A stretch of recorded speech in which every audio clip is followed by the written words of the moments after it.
Can I just say something about Andrea? Hey guys, welcome back. Welcome to my new surroundings. I'm not thrilled with my light here, but that is like 100% my fault for not having like a nice little travel setup and stuff. Still kind of getting the hang of this whole going places and putting things on camera and so forth. But welcome back. It's day 8 of this trial. Can you believe this trial has warranted 8 days? And we're still not done. We're still not done. And it's increasingly looking like we might not be done tomorrow either. I bet that does not come as a real shock to anybody, given the time estimates that we've had so far and how little they seem to correspond with what actually happens when things get down to the ground. So we did have a full day today. When Alice arrived this morning, it was she arrived before anybody else but me. Like I've been kind of routinely the first person there for this whole time. So we had a little awkward, like, you know, sitting kitty corner on the benches, not looking at each other. But have to do my fashion update, of course. So I am paying attention, and indeed, it is hard to miss the skirt that Alice chose to wear today. It's another one of these draped middies. It's just a shape that's kind of like a bell, you know, a lot of hanging fabric along the sides, sort of making it look like pants-like, but it's, you know, it's not, it's a skirt. But this skirt is a pastel print. It's pastel blue, like baby blue is kind of the dominant color on it. But the print is a bunch of cartoon children in the style of Peanuts, but not Peanuts. So just round-headed kids and like the open mouths that you get, like the you know, Charlie Brown with his mouth wide open kind of thing. But it's not Charlie Brown and it's not the Peanuts. It's like some strange ripoff of the Charles Schulz cartoon. And the fabric itself, it looks like a bed sheet. It's a very thin cotton.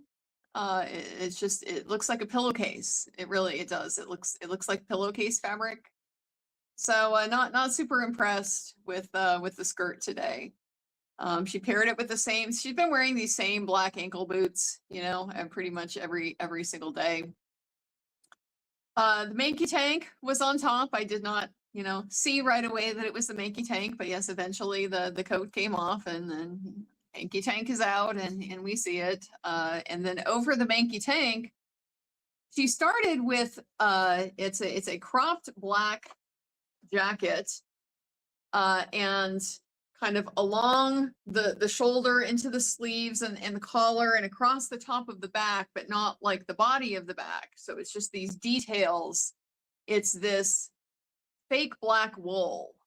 Like, I don't know how else to describe it, like fleece, like wool fleece, raw wool. But it's fake. It's not that. It's just like this fluffy black, you know, textured material. So that's what she would come in and out with. When she was sitting in the courtroom, it didn't take long. She removed the coat. We were in the Mankey tank for a while, but then she had this white, like, cardigan pullover, you know, little thin shirt thing that she put on over the Mankey tank, which I did appreciate, not having full Mankey tank there in the courtroom all day. Still wearing that jingle bracelet. I don't know if there's you know, a message to it or anything like that, but you can hear it every time she's, you know, fixing her hair. She does fix her hair a lot. Of course, her hair is the same as it always is. It's in that plastered, you know, parted in the middle, plastered to the back, and then the tiny little twist that is pinned up with a single little barrette. And so she does redo that little twist with some frequency, probably 2 or 3 times a day.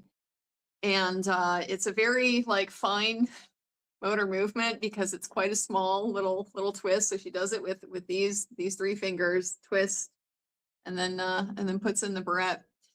But the thing that I've increasingly noticed is that, so you have the part, and and the front comes together smooth in the back, but then the crown, you still have the crown to deal with, and the crown, it looks like it hasn't been combed in a while.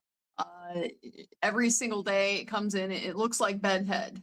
It's like, it's not matted. That would be too extreme. But it's just it's messy. It's like that part doesn't get combed in, when we're doing the twist and the barrette. So very, very messy back is kind of part of the signature, I guess, at this point.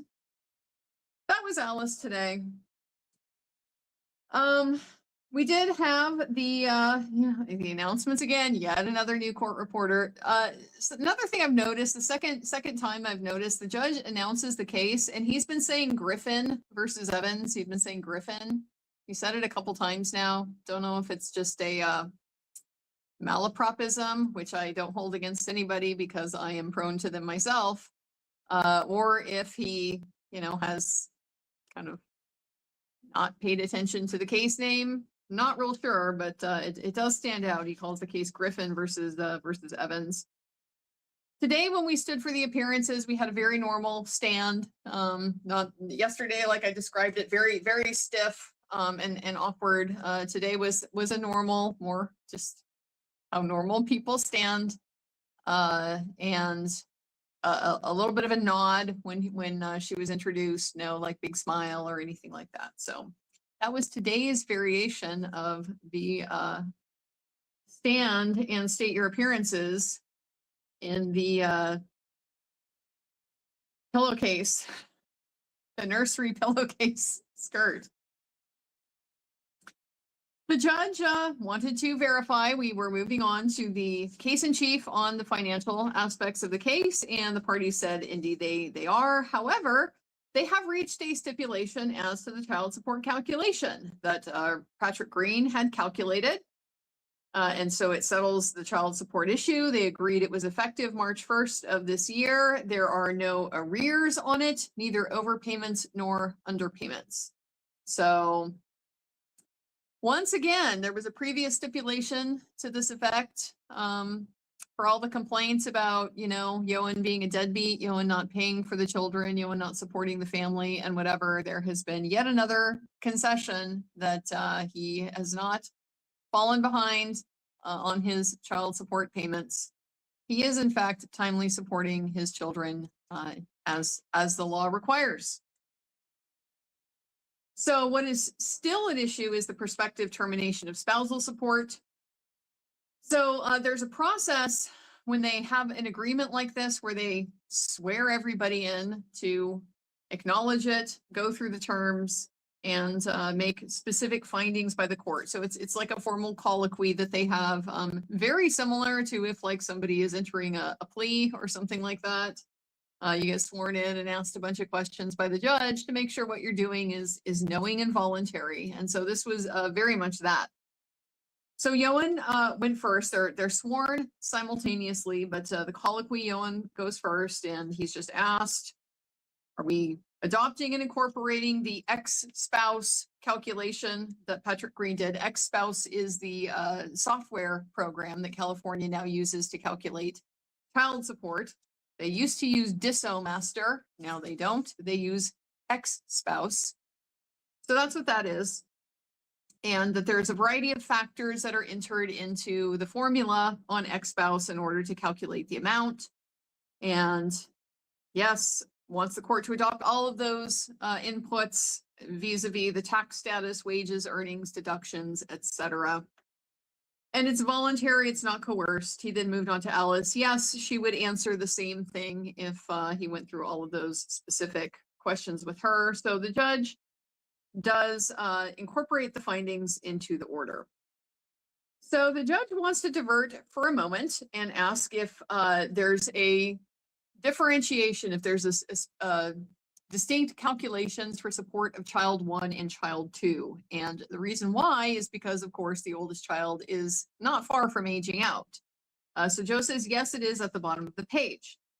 And so the judge advises Alice that the child will turn 18 and support will reduce as a matter of law, and it will reduce to $2,237 per month. So it's roughly $1,300 for the oldest child and $2,200 for the younger. So it's not like a 50-50, you know, each child gets the same amount of support. There is just some disparity built into that. I think it's because of the whole idea of like economies of scale. You know, if you have one kid, you have certain fixed expenses. When you have two, some of those things can be shared. So it's like cheaper to have the second one. So I think it's basically that idea. So Alice just wants to clarify, oh, but is it 18 or is it because she's a September birthday? And so the judge asks, well, is language included in the agreement? And it is. The language of the agreement is that he is required to pay 1/2 on the first day of the month and 1/2 on the 15th day of the month until either the child turns 18, unless it continues until the child graduates from high school or turns 19, whichever occurs first, if the child is a full-time high school student and is residing with the parent. There's like some other things that will terminate it also, obviously, if the child like passes away or gets emancipated or something like that. But those, you know, I'm not particularly concerned about those. So yeah, it does get extended to 19 years of age in California, as long as the child is a full-time high school student and is residing with the parent. Now, I understand that the incentive, the purpose behind this is because, yes, you have children that are, you know, born so that they're old, you know, just based on like the cutoff for the grades in school. Some of the kids are going to be old for the grade. Some of them are going to be young for the grade. And so you know, could have kids that are turning 18 at the beginning of their senior year. But you know, still in a position where they kind of effectively need support because you're still in school. But I can't help but feel like it also doesn't it kind of like incentivize not graduating. You know, it's you get what you pay for. You know, that's the incentive is if you want something, you pay for it. If you don't want something, you tax it. These are like basic kind of incentive concepts in economics. And so you pay more if your kid is still in high school at 19.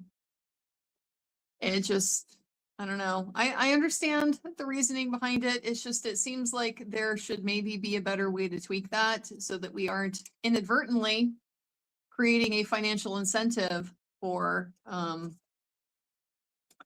you know, interference with education potentially, or just otherwise not really making the, you know, good school performance and rapid graduation and so forth a priority. So Alice does agree to this language. It's all voluntary for her. Joe wants to point out that they had also agreed that with respect to the previous stipulation to pay the $1,500 a month in spousal support, that there is no request for retroactive support on those numbers. And so the spousal support that we're calculating right now is just for the future. It's just going forward, prospective only. There's still an issue of credits based on the stipulation and the request for the termination of spousal support. A judge also wants to revisit, make sure we have language in here about the order for health insurance, and he wants kind of some information about that. So under the terms of the order, Ioan is required to provide the health insurance.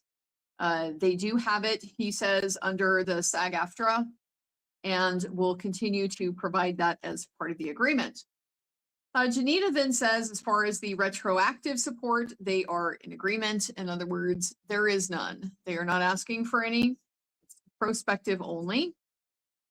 As far as the overpayment, per the stipulation, the one from December of 2023, the one where he did the advance $7,000 a month in advance spousal support, that both of the forensic accountants put that on their balance sheets. So depending on where we end up in the property division, there may be an issue of just how is it credited? What's the manner in which it's credited? Is it going to be offset against future support payments? Is it going to be balanced out by an equalizing property distribution? You get X amount from the bank account or something like that.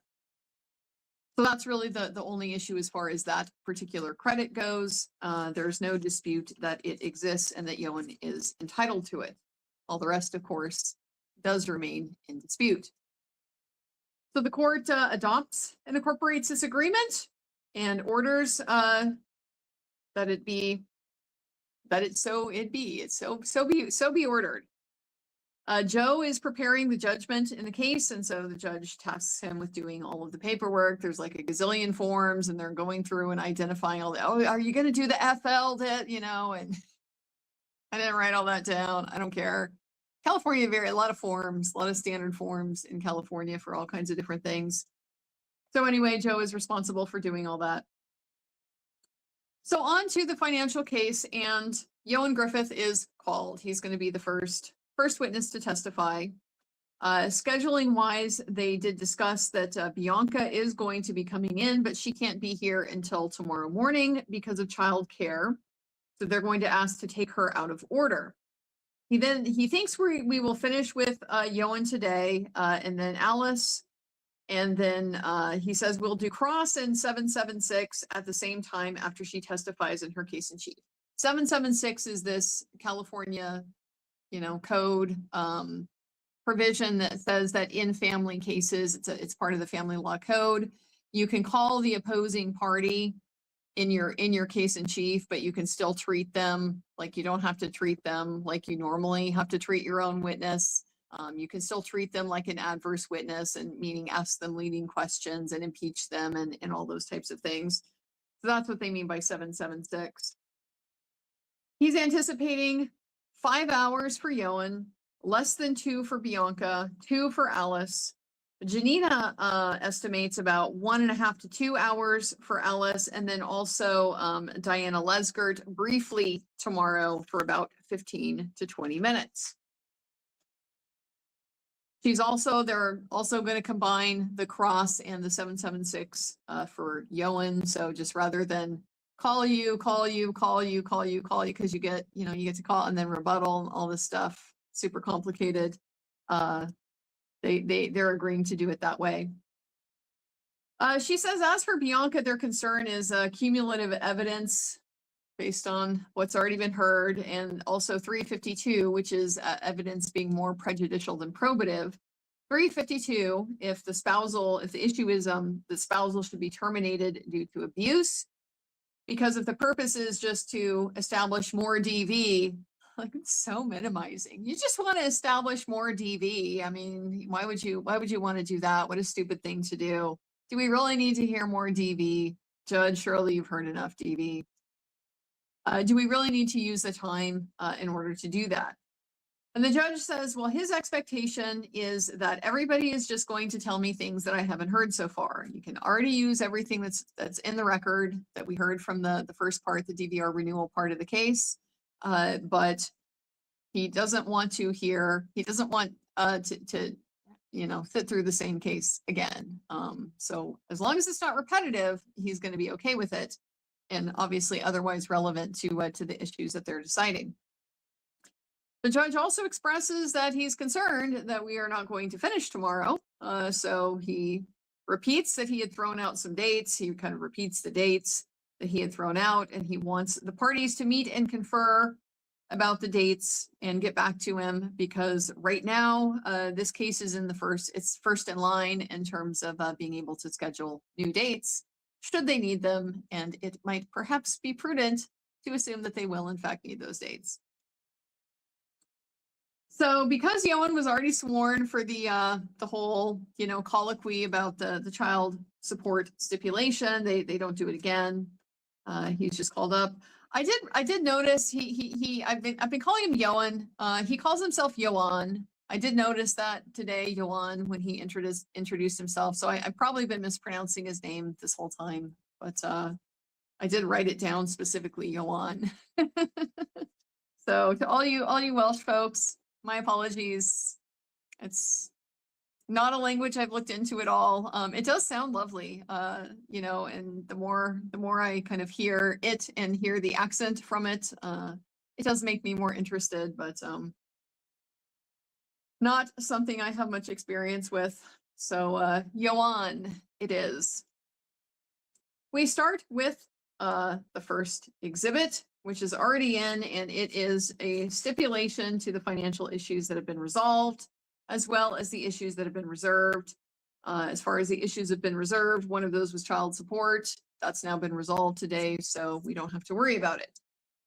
Then the premarital agreement, which is also already in evidence. We start by looking at the provisions for the sale of the home. And so he's asked, did you intend for the reimbursement of the $750,000 and the 5% interest back when you signed this premarital agreement? Was your intention that would exceed the equity in the property? And he said, no, it was not his intention that Alice would owe him for the 5% on the property or anything like that. It would just, just zero out. It's basically what Patrick Green did. And so he had requested Green to characterize the equity in the property and understood based on that work that the equity was 100% his separate property. That is indeed what Patrick Green testified to. Before the premarital agreement was agreed to be valid, he says that that issue was disputed. And I think this hasn't really been tied together quite clearly at this point, but I think the reason why is because, as we'll see, as we get further into this, he hasn't always, consistently claimed the 5% interest on the property. So it's probably kind of always been up in the air, like who's entitled to what and so forth. But so once the premarital agreement was agreed to be valid, then you know what calculations you have to work with. So we then turn to the calculation of income for purposes of determining spousal support. And the specific provision that they talk about is the income on Ioan or Alice's separate property or passive income of any form shall be excluded in determining the amount of spousal support that's due. And so he testifies the intent of that provision was to exclude residuals and royalties for both of them. And the rationale was because those payments, they are standard payments that are made to actors, but they are calculated by SAG. It's completely out of his control, what he gets, whether he gets it. Same with Alice. It's ranges of payments that are made to all types of actors, so it can vary. They're made without any work on the actor's part.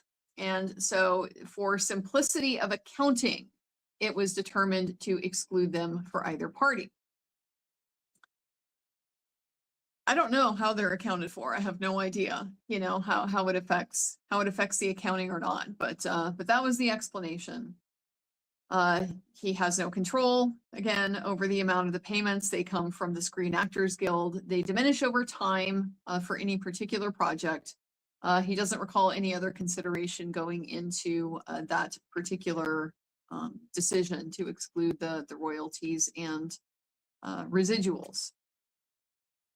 We then turn to the declaration of assets as of the date of the marriage, as well, Alice's as well as his. And so on his declaration, his asset sheet, basically, he's asked what became of the liquid assets that he had disclosed. And Ioan said that whatever liquid assets there were, during the marriage or after were spent on living expenses or litigation expenses. And whatever he had left, he used to support Alice and the children during the first 2 years of the separation. And he did that because he wanted to limit the financial damage to the children that was caused by the divorce. And he also wanted to give Alice the opportunity to go back to work full time, but she did not take advantage of that opportunity.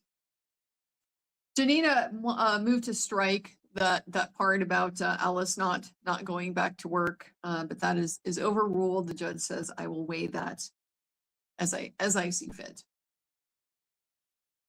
Then for Alice's premarital disclosure, he's asked if he's aware of any separate property, income, or assets that Alice received during the marriage. And he says, no, I don't believe so.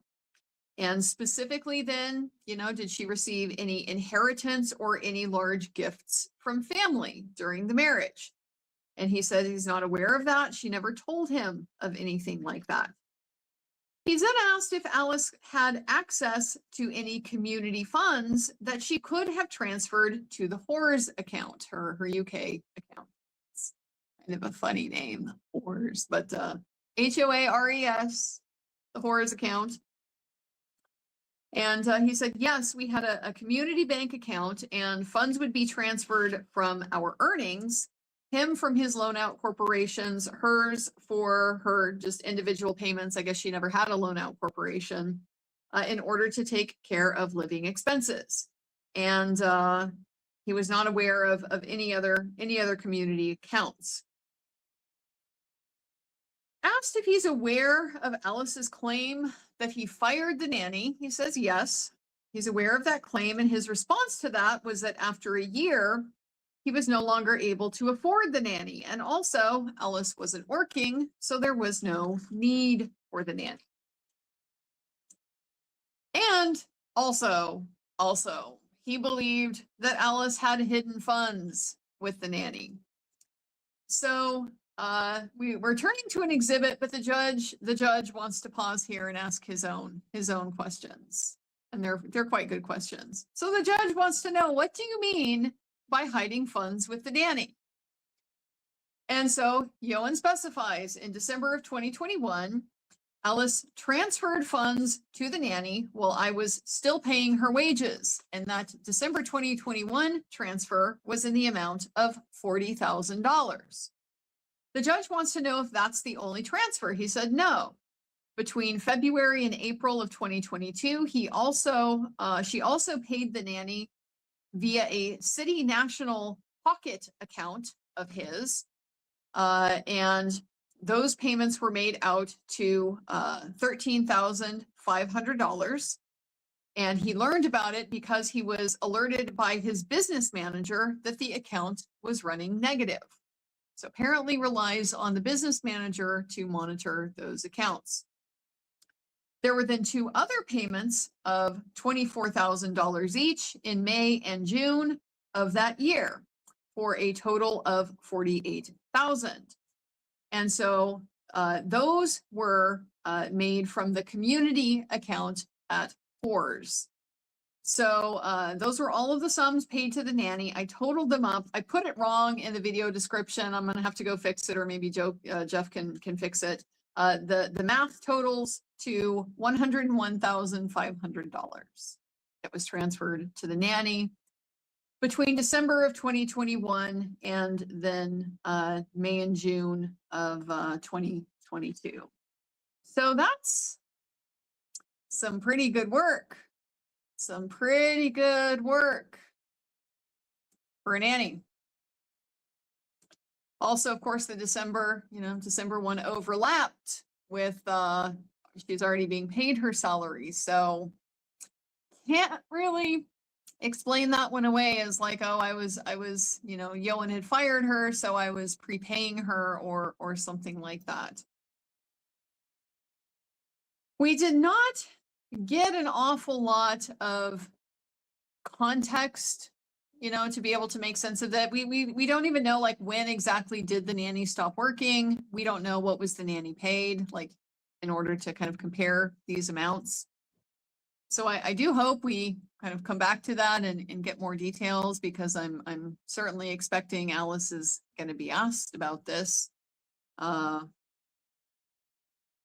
I think just for purposes of context, to understand the full picture of why exactly did the nanny get $101,500 over 7 months, right at the beginning of this divorce. I mean, not right at the beginning of the separation, right? But as collaborative is ending and we're getting into litigation, kind of more that stage of things. So then we go to Exhibit 50, which is admitted, and these are identified as the financial records of the distribution of funds to the nanny that were received in discovery. And asked at this time what his financial situation was, at this time in 2022, he had earned $25,000. He had kept the mortgage payments going on the residence by selling his Rolex watch, and he had borrowed funds to pay his own living expenses from Bianca. Alice, on the other hand, still made no efforts to work in 2022.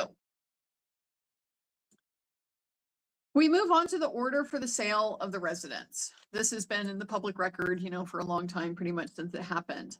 So Ioan explains that the house was sold prior to trial because he was unable to continue paying for the residence due to his income. They also had a lot of litigation costs accumulating and no other means of accessing any of the funds. Under the terms of the order for sale of the distribution, each party was to be distributed $110,000, subject to characterization, allocation, and chargeability. So meaning they knew all along there's going to be an argument about what is the character of this money, meaning is it community funds, is it separate funds, what exactly is it, and is there any obligation to pay it back? Then also additional payments of $90,000 to the law firm of Elkins and Colt, which were his lawyers, and $90,000 to Meyer Olson Lowy Myers, which was Alice's attorneys. And so all of these payments were made. All of them were subject to this characterization, allocation, and chargeability. Meyer Olson, he testified, the attorneys got out of the case not long after that. Alice received a refund of about $30,000 from them once they were no longer in the case, and she then spent that amount on her own living expenses. Another paragraph of the order provided for a blocked account for the balance of the proceeds to be deposited. That was with City National Bank. Those funds were distributed as things progressed for child support, spousal support, attorney fees. He received a large distribution of his separate property, and it was also used to pay for the child custody evaluation, reunification therapy, and the children's safe harbor therapy. Now, at this point, I understand financial testimony can be a little boring. And we've already got, we know a lot of the details of the financial picture from Richard Green from still on Karen Reed, from Patrick Green's testimony. So, this stuff can get a little bit dry. It can get a little bit boring, a little bit hard to pay attention. I find it fascinating to write all this stuff down, but I can see Alice is getting a little bored because she's now doing a lot more of the plexi gazing, finding herself in the plexiglass and just, kind of zoning out, having a little daydream, perhaps.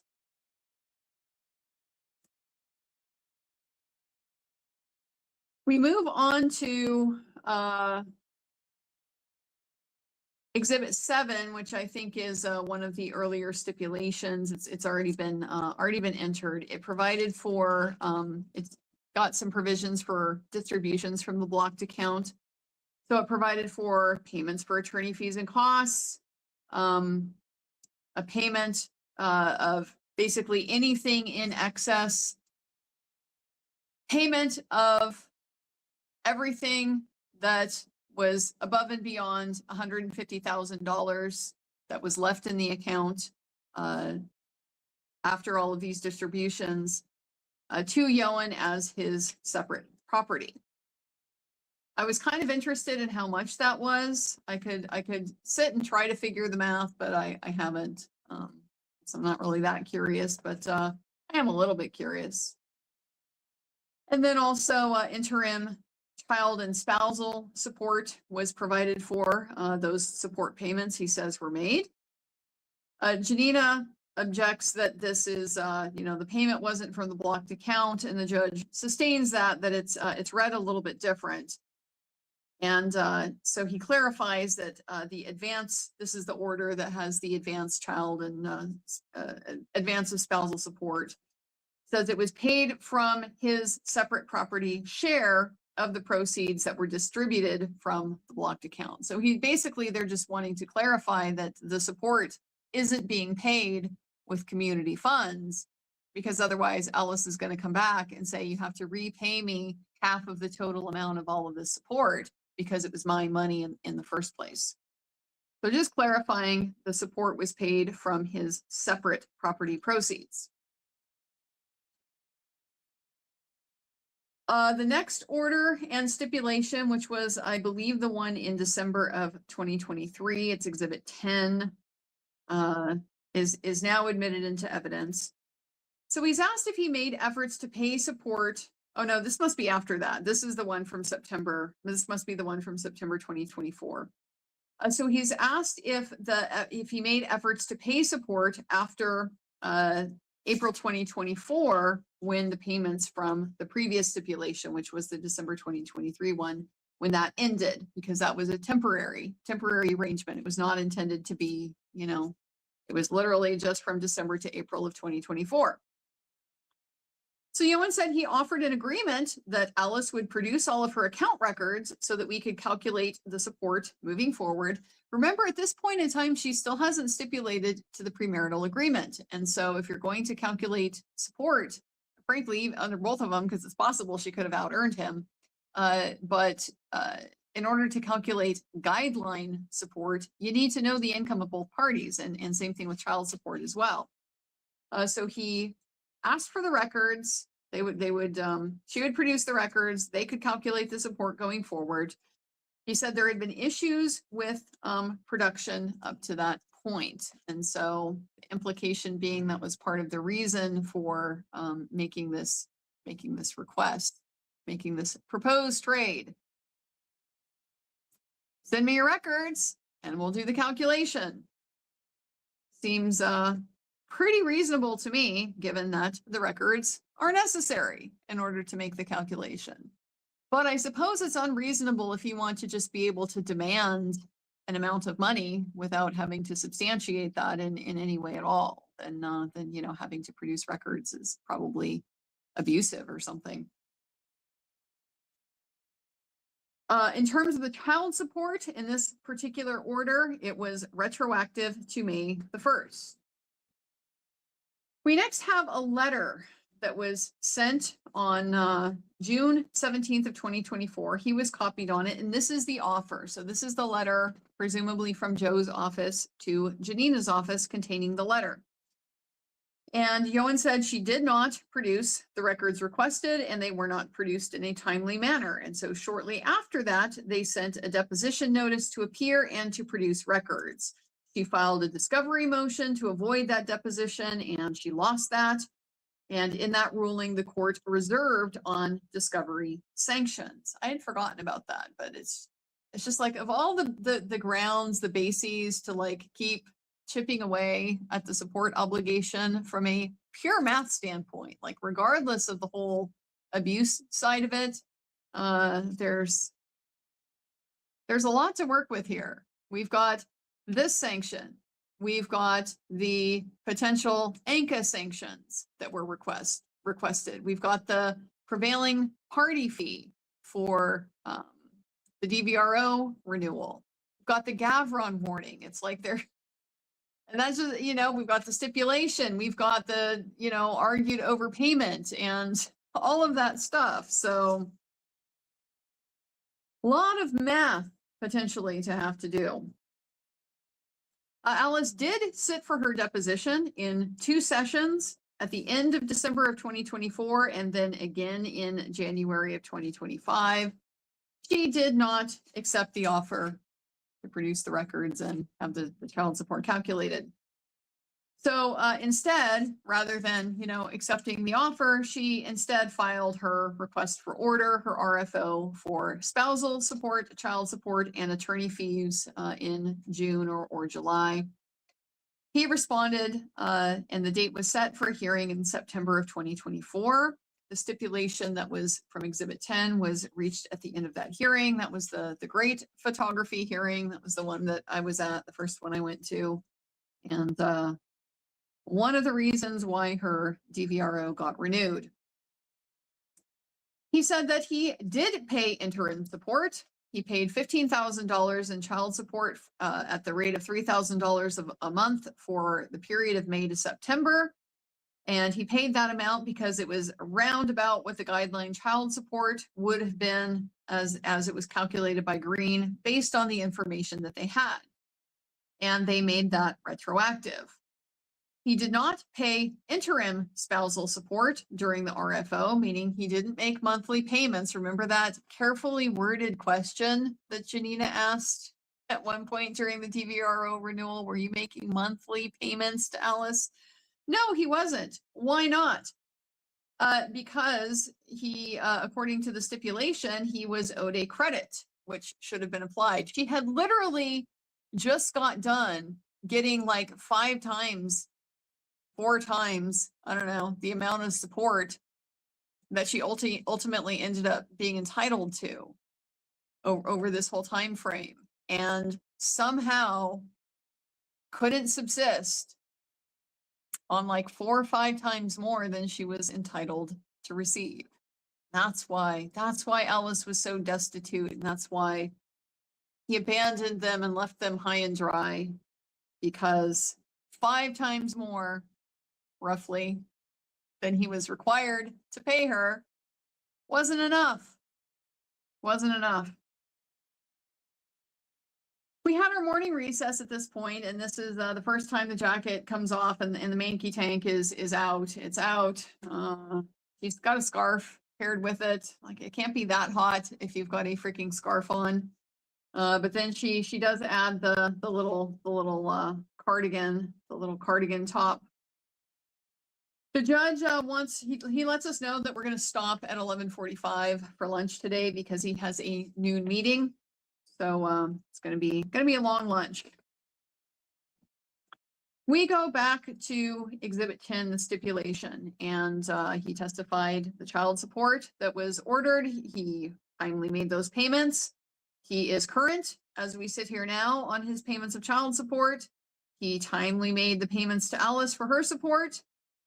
As far as efforts that Alice made to go to work to become self-supporting, to his knowledge from the discovery, she has not made any efforts to go to work full-time. In fact, many days she spends 4 to 5 hours on social media, often posting the false narratives and the denigration of him and Bianca. I was surprised that wasn't objected to, but it wasn't, so it's in. She has not received any roles as an actress since the separation. So that's getting to be a while now, 5 years. 5 years without any roles. You do kind of have to question, is this person an actress? She hadn't had roles before that either because she was turning them down. But at least if you're being offered stuff, I guess we'll hear from Alice if she was getting any offers as an actress. But she certainly did not accept any roles. There were payments that were made from the blocked account in this stipulation as well. Asked if there was any agreement that she would not work during the marriage, the answer is no. She wanted to work. She insisted on a nanny in order to be able to do so. And she did, in fact, act during the marriage. Her biggest role was in his opinion, was in the Vampire Diaries and the follow-up spinoff, the originals, that were in 2011 to 2013 and 2014. So her children are quite young at this time when she's getting her biggest role. Like, didn't seem like the kids were an impediment to her working. Asked if he supported Alice in her career, he testified he drove her to auditions, he would help her prepare. When she needed to self-tape, he would help her with that. They had the full-time nanny, and he encouraged her to get acting jobs by helping her with her auditions as they came in. During the last 3 years before separation, what were Alice's efforts to get work? And he said that her goals weren't necessarily backed up by any real effort. She just wanted things to fall in her lap. She wanted to be handed an Oscar winning role and an award and acclaim without having to do anything to earn it. It's the entitlement. He has knowledge of the efforts that she made between January of 2021 and September of 2024 when the stipulation was entered. Also when the Gavron was given. They had shared a manager for a long time during marriage and also in the first year of the separation. So now we get a little bit of a timeline for when the manager noped out of representing Alice, blocked her, and stopped taking her calls and all that. And so he learned during that time that she did not present any real effort to go to work full time. She had, however, been paid for interviews with Lorraine, with the Daily Mail, with an Australian podcast called The Jackie O Show. And she also made some cameo appearances. Based on her income records, her average income is about $50,000 to $60,000 a year.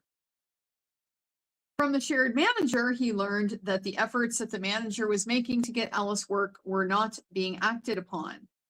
And he has not seen any evidence of any real efforts to go to work full-time. He knows that she has worked part-time attending fan conventions. And he describes, just for context, those tend to happen over a weekend, sometimes a long weekend, sometimes 4 days. And then there's travel on either side. I would have liked to hear about the frequency of conventions, like how frequently do these conventions happen, just so that the judge has a little bit more context of what's like the maximum upside from this particular, line of work. If all she's doing is working in the conventions, how often is she going to be able to do that? Since the Gavron warning that she got in the stipulation, this was 18 months ago, pause for anybody who wasn't here then. The Gavron warning, this is a case, it's based on a case out of California. California has a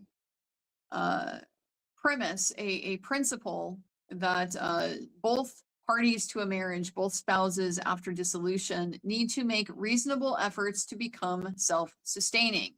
You are not allowed to simply be a barnacle and to leech off of your ex-spouse without doing anything to help yourself. So when there's a separation and a divorce, you got to move on and you got to take the steps that need to be taken to get yourself back on your own 2 feet, whatever that might look like.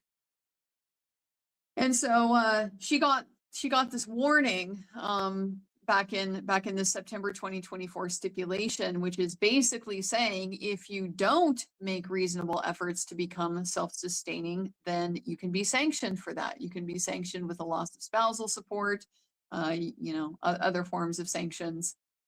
So the burden has now kind of shifted onto Alice with this warning to show that she has made reasonable efforts to become self-sustaining. Based on viewing her income records and her deposition, he has not been presented with any evidence of any real effort to obtain further work. Now, as to the claim that child care responsibilities prevent her from being able to work full-time as an actress, what is his response to that? So his response is the oldest child is 16. She doesn't require childcare. The younger child is 12. And so if Alice worked, she would need some care, some childcare, but it is available and he would contribute to that. Quite generous of him. We then went to his response to the claim that he doesn't exercise visitation with the girls. And he testified that Alice's 5-year campaign has caused problems between him and the children that he believes requires professional therapy. Janina objects at this point. We're dangerously close to custody issues. She does not want anything remotely near the alienation coming up in this trial. And the judge says, but it's part of the 4320 issues, the factors that he has to consider in making an award of spousal support. And so that's why he's hearing it. He's okay with it kind of for this purpose. So in Ioan's opinion, to repair the relationship would require professional therapy at this point.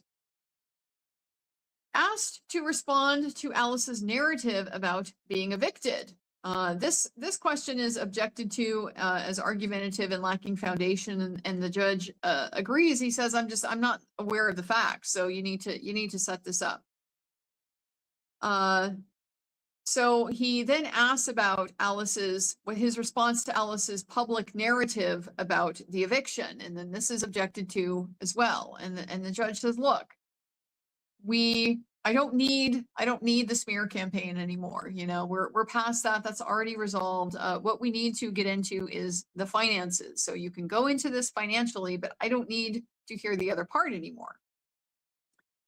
So we get to what is his response to the financial claims regarding Alice's last move.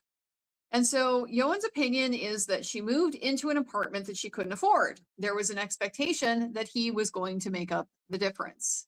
There's that entitlement rearing its nasty little head again. She moved, guys, I mean, you remember this. They couldn't pay the mortgage and like all the associated, home insurance and taxes and et cetera. It totaled somewhere in the ballpark of $6,000. The mortgage alone was a little bit over $3,800. And she moves into a $6,500 apartment. She wasn't willing to, downgrade her lifestyle in any way, even though it was so obvious they couldn't afford it, that they had to sell the house she was living in. But she wouldn't have it. I do want the judge to get more details about this because he's just asked, like, set this up for me. I don't know anything about it. And the details include things like, what was the rent? How did it compare to what you were paying before?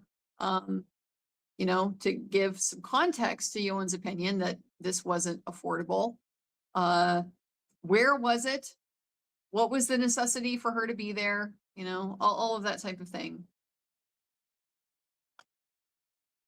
So he said in the months that led up to the eviction, based on her financial records, there were sufficient funds in her account to pay the rent. Remember when she relaunched the GoFundMe?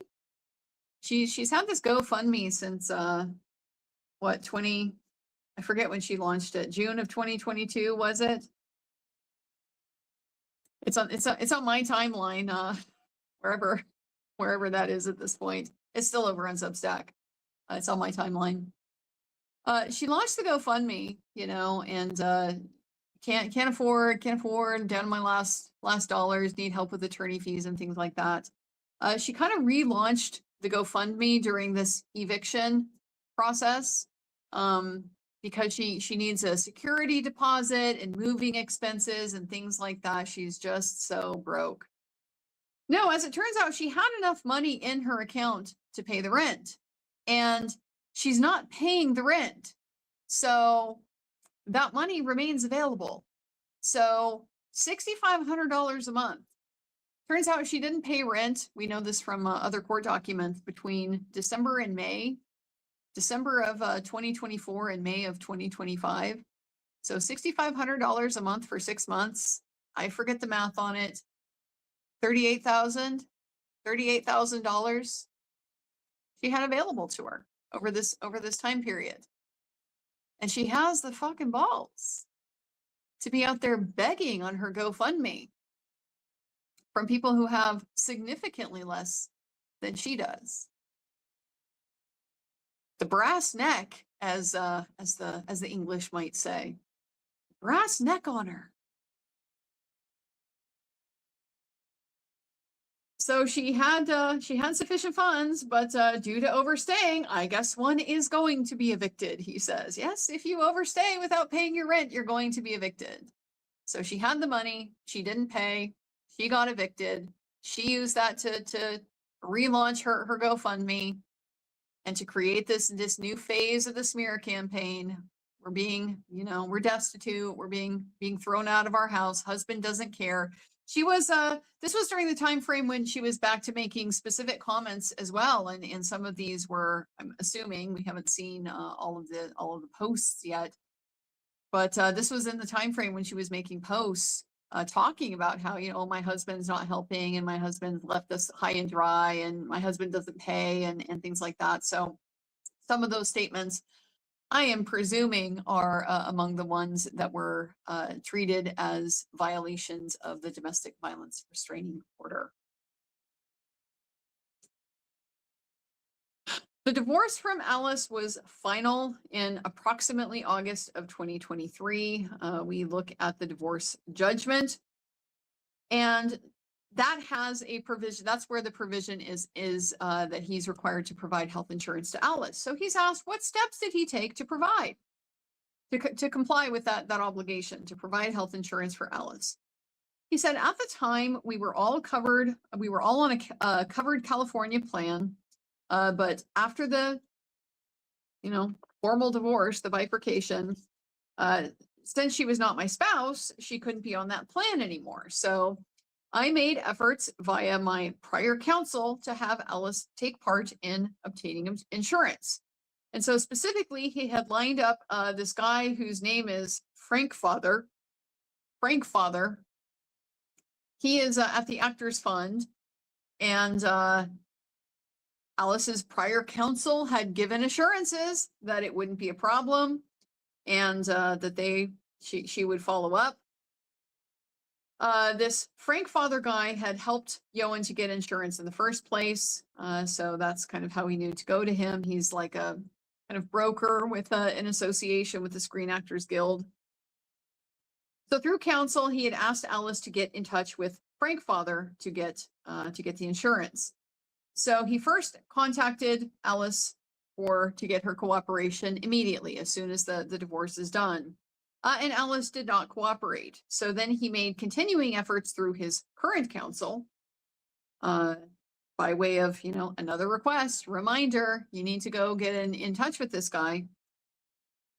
Those of you not in the US, you don't know about like open enrollment periods and stuff like this. There's like limited timeframes in which you're able to sign up for insurance or like change your plan or things like that. And so if you miss the window to be able to do that, it's a problem. So Alice not cooperating with this when she's being asked to do it, has the potential to, keep her cut off. But she didn't cooperate immediately, so it required another round of letters in order for her to be able to cooperate. We then go to these meet and confer letters that he's been copied on, and they represent his efforts to get Alice's reasonable cooperation to reach out to this guy to get the health insurance. She claimed that she eventually did follow through on the request to contact him. And it took her about how long? She contacted him about a year later. About a year later. She needed about a year to have the no insurance to try to, bludgeon him with that. Really starting to see the pattern here of manufacturing issues, manufacturing problems that she then blames him for publicly. But the whole time the ball has been in her court. She has had the key to the castle. All she had to do is pick up the goddamn phone, which is already in her hands anyway, you know. All she needs to do is like get it off of the fucking Instagram and put it on the phone and put the number in and call the guy and start the process to set it up, because you will have to sign things. You will have to provide things in order to get health insurance. It's not something that somebody else can just do and hand it to you without any effort on your part. So since the divorce decree went into effect, Ioan has his insurance with the Screen Actors Guild, and he qualified for that only after the divorce, and it's based on the work obtained, because you have to reach a certain threshold. I don't know if it's hours or types of work or money that you've earned. I don't know, but there is some kind of threshold to qualify for this Screen Actors Guild insurance. Alice can't be covered under her policy on it because she is not his spouse. She could potentially get one of her own, but she would have to meet income requirements in order to qualify. So not really his call whether Screen Actors Guild can give her insurance or not. If they can't, then she's got to find it somewhere else, out on the exchange or whatever. My husband takes care of health insurance for me. Thank you, Jeff. I'm so glad I don't have to deal with this whole nightmare that is the insurance system in the United States, because it is awful. It is not easy, not fun, but it does definitely require some effort on Alice's part. Asked how much he earned during the last 3 years of marriage, he averaged around $585,000 a year. But since the separation, his income has been significantly less than that. Janina objects as cumulative because Patrick Green testified to all of it, but the judge allows it. And so we see, the numbers basically, again, just dramatically reduced. 2021 was $470,000. 2022, $25,000, 2023, $195,000, 2024, $125,000, and 2025, $150,000. So he is now making significantly less than he did in the years before the separation. We admit his most current income and expense declaration that he filed in conformance with the court's pretrial orders. The judge pauses to make sure we've identified initials for his new child, and we have. She's going to be MM. The new child is MM.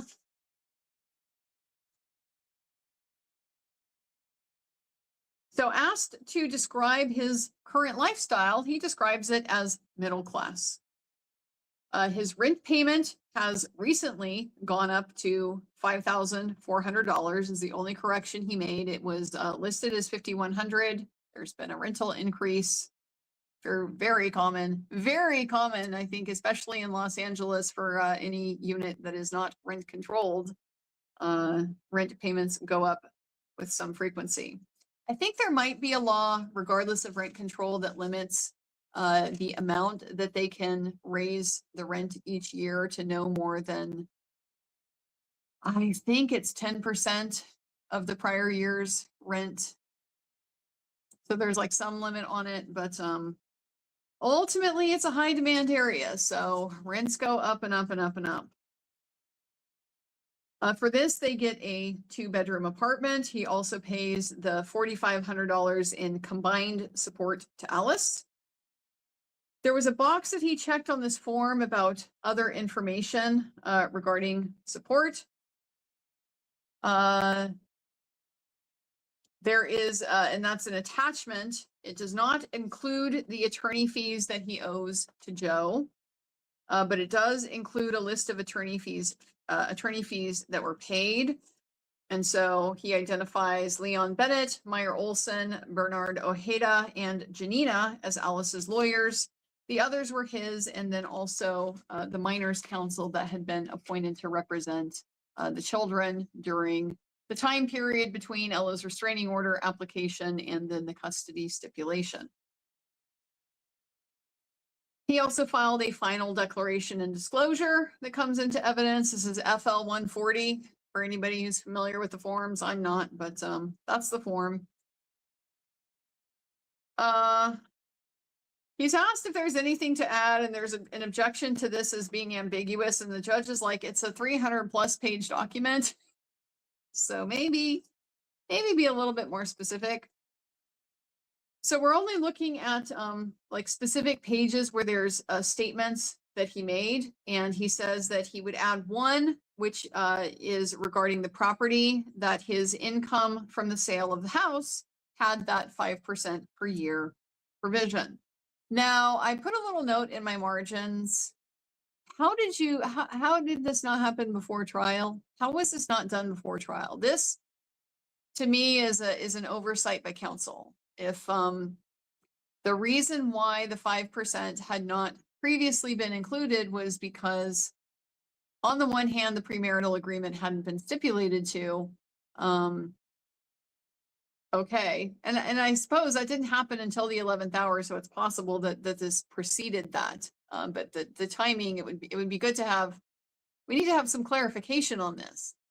And of course, the other reason why you might not include it is because you're using it as a settlement negotiation, as a bargaining chip. You can have a share of the home equity. I will waive my interest in this 5% return, but there need to be some other concessions on her end. And so, you know, she, of course, ultimately was not willing to give concessions. Here we are in trial. But I'm like, we need an explanation for why you were adding this now. Why did this not happen before trial? So that's his modification. There's a current schedule of assets and debts. There's a list of community property, personal property that was remained at the house when it was sold, and he's assigned estimates of the value of those items. He said he came up with his best estimate based on like getting things, you know, prices off of eBay and stuff like that. And he himself did not take any of those personal items from the home. We already know that. He left with nothing. We already know that. Joe wants this exhibit in. Janina's like, well, it's cumulative. Joe's like, it's redacted. It comes in, so the whole 300+ pages is in. We're starting to move on to another exhibit, and at this point, the judge wants to stop because we are right on the verge of 11:45, so he doesn't want to get into a new area. We'll be back at 11:30, and he says he wants the attorneys to talk about the dates, give your good, you know, your best good faith estimate of your time. He says, I trust your estimates. They've been pretty good so far. I have a massive LOL in my notes. I don't know by what standard these are good time estimates. They have not been good time estimates in my view, like really at all. But I don't know. The judge seems happy and confident with them. So we had lunch. It was a long lunch. I had a little stroll. I kind of found some new little areas of downtown. I had a lovely little fresas con queso, a little treat with my lunch today. Strawberries and cream, quite good. So then we get back. I don't know if you can hear me. I can see that the internet is glitching, and so my camera is not necessarily working, but I guess I'm back. We come back after lunch, and the judge wants to, they have their update on the dates. And so in an abundance of caution, they're going to reserve two more dates. One to potentially finish the evidence if they don't get it done, and then one for argument on, the closings on this financial part of the case. They still think the evidence can finish tomorrow, but in an abundance of caution, we're going to take the 2 dates. And so they chose April 2nd and April 3rd. I'll get them on my calendar, see where we're at. If it's just the arguments, I doubt I will come back, but I don't know, I might. We'll see. It's always kind of fun to come to LA. And that would be a fairly quick trip. So resuming with Ioan's direct testimony, we revisit this advance of spousal support in the stipulation from December of 2023 that says it shall be credited against any future support due to Alice. We acknowledge that Mr. Green has calculated that as being about $28,000 credit that he's owed. So asked how he wants it to apply, he says he would just like it to be satisfied within the next 18 months spousal obligations if he is obligated to pay any spousal. 28,000, on the current, based on his current income, if he's on track for the same, level as he's been the last few years, 150,000 or so, that's going to be like 2 years worth of spousal right there. So I just come back to wondering why we're here. I really do. Why are we here? Because I'm just not seeing particularly good arguments for how the situation is going to get better for Alice, having chosen to go through a trial. I just don't know.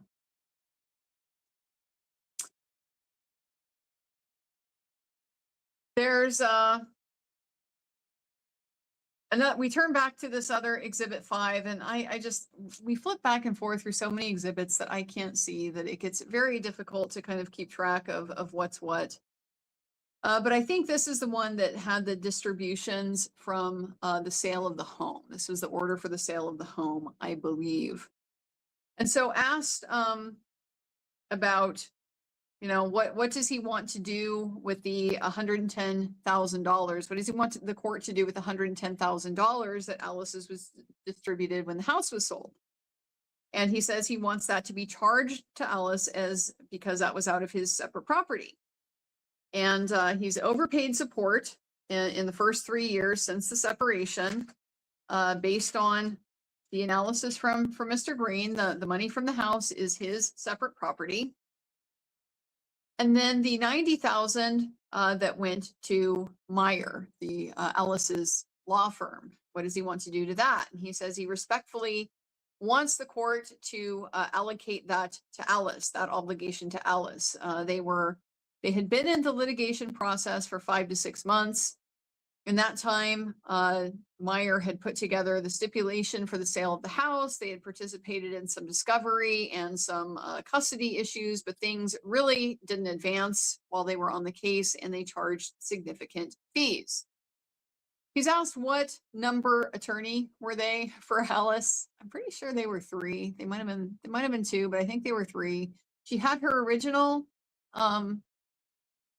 collaborative, because everybody does. She had Leon at least at the point of the DVRO, and then Meyer Olson was after that, pretty sure. So at this point, there's an objection to relevance, and the judge, my heart dropped when this conversation started happening. The judge says, "Remind me, are we having another issue with attorney fees and costs? Are we having another mini trial and stuff on attorney fees and costs? Another fucking trial? Are you kidding me?" Yeah, apparently that's how they do things here. So Joe says, yeah. He says he's only going into this to deal with his request for reallocation to reimburse his separate property expenditures. And the judge wants to know, well, was there a hearing on reasonableness and necessity?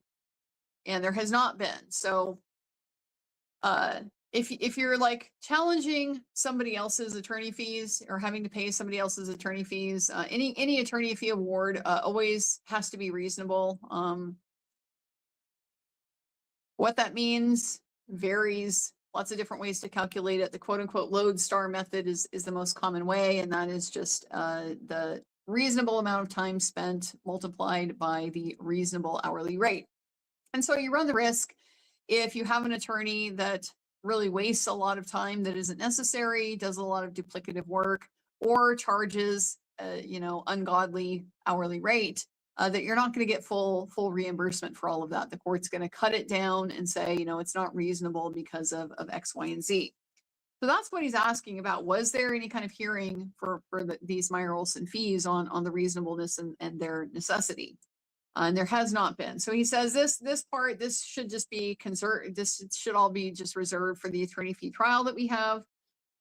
Because at that time there will have been already the court will have done the preliminary allocation of the property, and so it will know what each party has available in order to pay fees, which is helpful and important to know, and it does factor into things like that prevailing party fee award for the DVRO, which the court also brings up.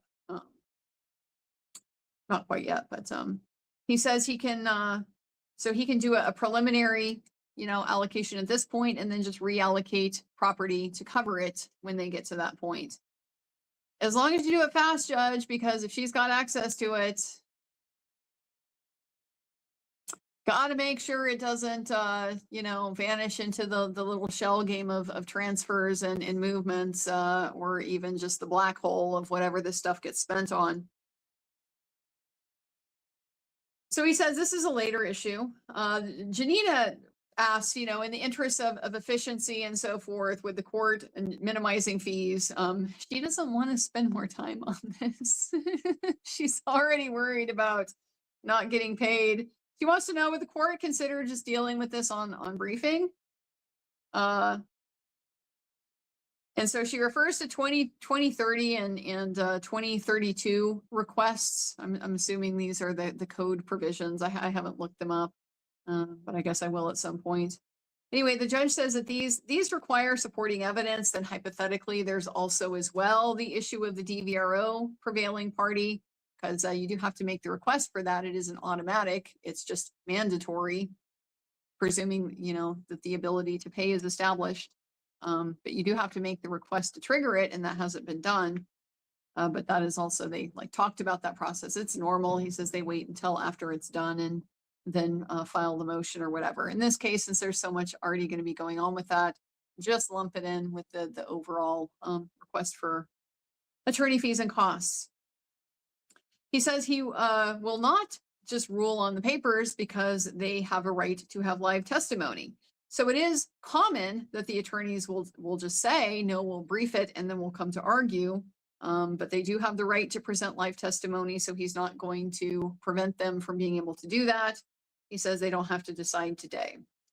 So for now, he sustains the objection on arguing about whether the Meyer-Olson attorney fees were justified or not. He says we're going to reserve this to the time the fees are decided. For now, it's already allocated as his separate property, that $90,000 that went to them. Alice is super bored at this whole conversation. She's just plexiglass, fixated, staring. How long has he been aware of Alice's campaign to damage his reputation and career? There's an objection to this that is overruled, and he says the campaign has been ongoing since early 2021. We have seen Alice, communications that she sent out in Exhibit 12. I think that was the ones to Lynn. He says there were others of that sort that we went over in the earlier part of the trial. He's already testified to his emotional response, so we're not getting into that now. But wants to know about the financial impact. And so in response to the perceived threats to his image and career, what did he do? He shared the communications with his attorney, with his team, meaning his agents, his manager, and in 2021, for a period of time, he did have a publicist. Asked if he did anything to defend himself, he said, well, he shared them with his team. Yes, he shared them with the team, and there were discussions about what to do. And collectively, they made a decision not to respond because it would be a game of whack-a-mole. Trying to counter any public tweets or posts with, the things that Alice said, trying to counter those with anything would be like entering into the fray. You would get bogged down. It would be counterintuitive. So the publicist didn't recommend any action either, and he took the advice of his team. So he gray rocked it all. That's what he did. He ignored it. They are very aware of the Streisand effect and did not exacerbate that situation. He also said there were discussions with the manager and agents because of incoming calls and inquiries about the accusations that were made. They had to respond and reassure people that these were false allegations. And so the types of people that were calling included casting directors, producers, directors. He was fending off accusations from the beginning of 2021 up until at least 2023, when there was a specific occasion where things had escalated. I need Joe to follow up on statements to this to say, please specify, because the judge doesn't know. And that's the attorney's job to make sure, we're getting everything out of the answer that we need for the judge to be able to put all of this together. Because the 2023 is Ella's DBRO petition, and that made a huge splash. And I am quite sure that, that would have engendered a whole lot of people calling and be, oh my God, did you really abuse your daughter? Like, no, it's completely false. But it's all over the Daily Mail. Why? Because they got their hands on the pleading before it was public. Somehow, some mysterious way. They had apparently their own backdoor portal or something, because, Allison Bischoff insisted to me that it was publicly available at the time when I was looking for it, and it was not. So weird stuff. But the judge really needs to know that situation. And so it did not get specifically identified. He said after 2023, he was continuing to do the same. They were still having the discussions with the team about how to proceed. The inquiries were very disturbing when they came in, that he would be involved in the discussions and the responses, and the responses would come from the team. They would not come from him personally. And that, yes, this was still ongoing in 2024 and 2025. He's then asked about Alice's changing narrative, her ever-changing narrative. There's a relevance objection to this by Janina, and that is sustained. The judge says, we covered this in the DBR portion. I already know what he means by that. So he's asked, did this narrative have economic impacts? And Ioan says, well, I believe so, because my income is a third of what it was before the separation. 2022 specifically was far lower than that. Asked about rejecting offers, rejecting work, turning down work. He says, I have been operating the way that I always have as an actor. Sometimes offers are rejected. It is part and parcel of being an actor. So the judge now has some questions, his own questions. He usually asks very good questions. And in this context, he's married to an actor. His wife is an actress. So he probably knows a little bit about this business. So he asks, are these creative rejections, economic rejections? Like what's the reason for rejecting offers? And he says, the decisions are made collectively as a team. It's based on the nature of the project itself, his reaction to the character, his skill set, his belief of, can I realistically portray this character, the reputational aspect of the projects compared to the reputation he has built up for 40 years since the time that he was a child actor.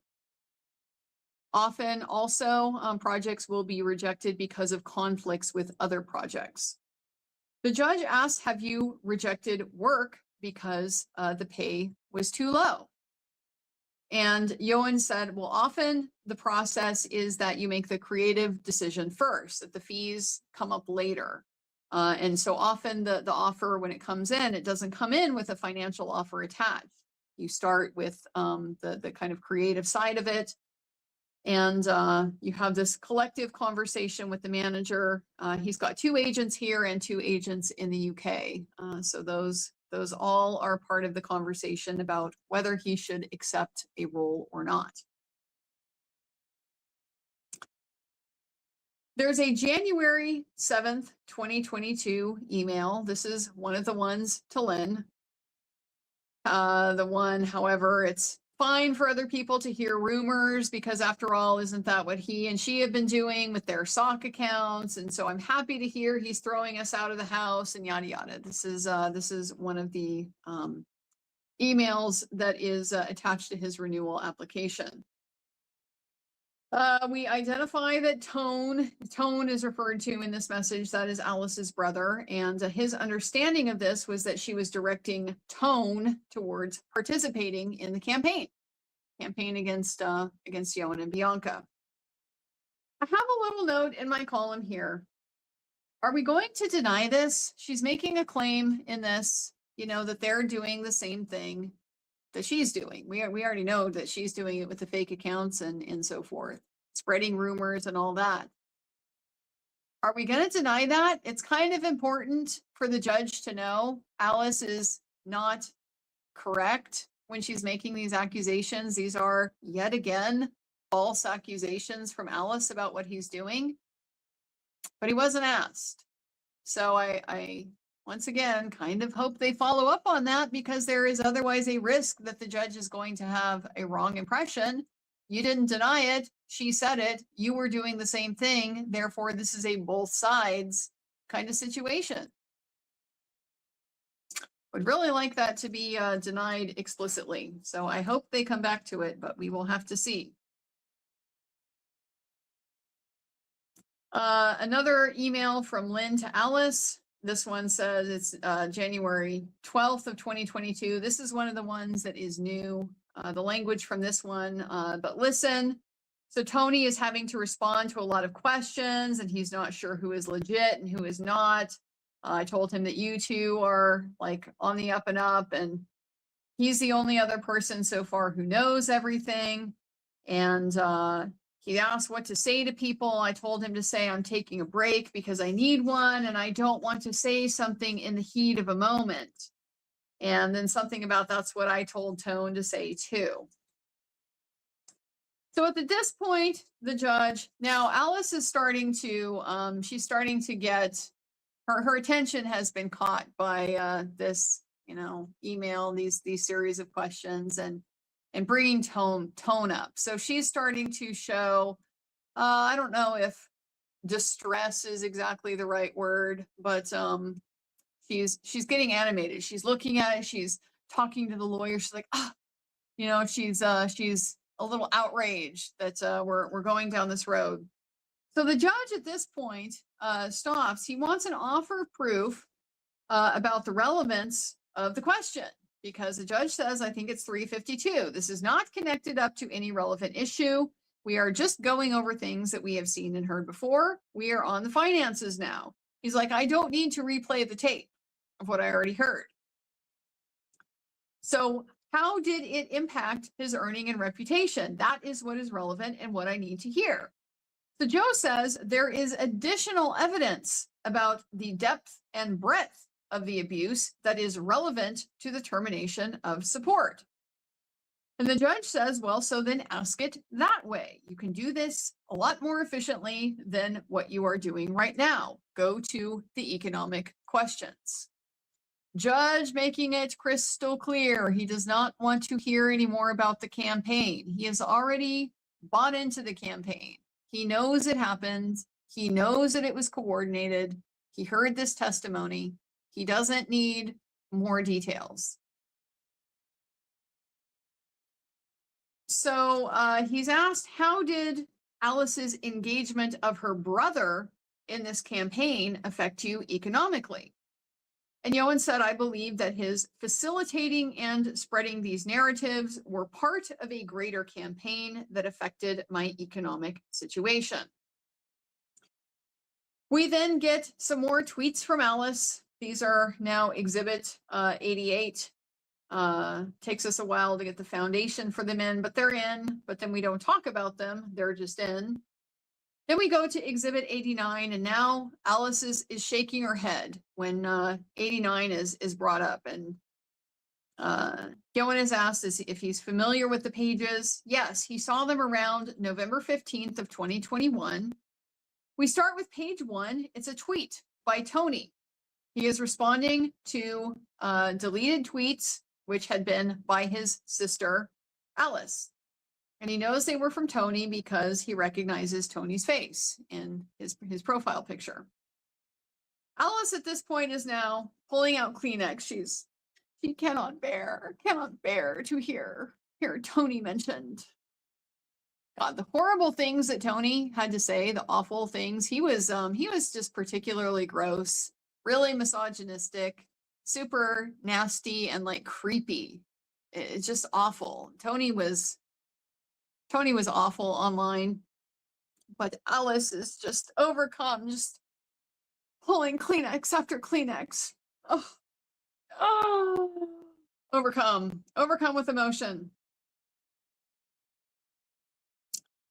The second page is the introductory page of his account. It's his profile page on Twitter.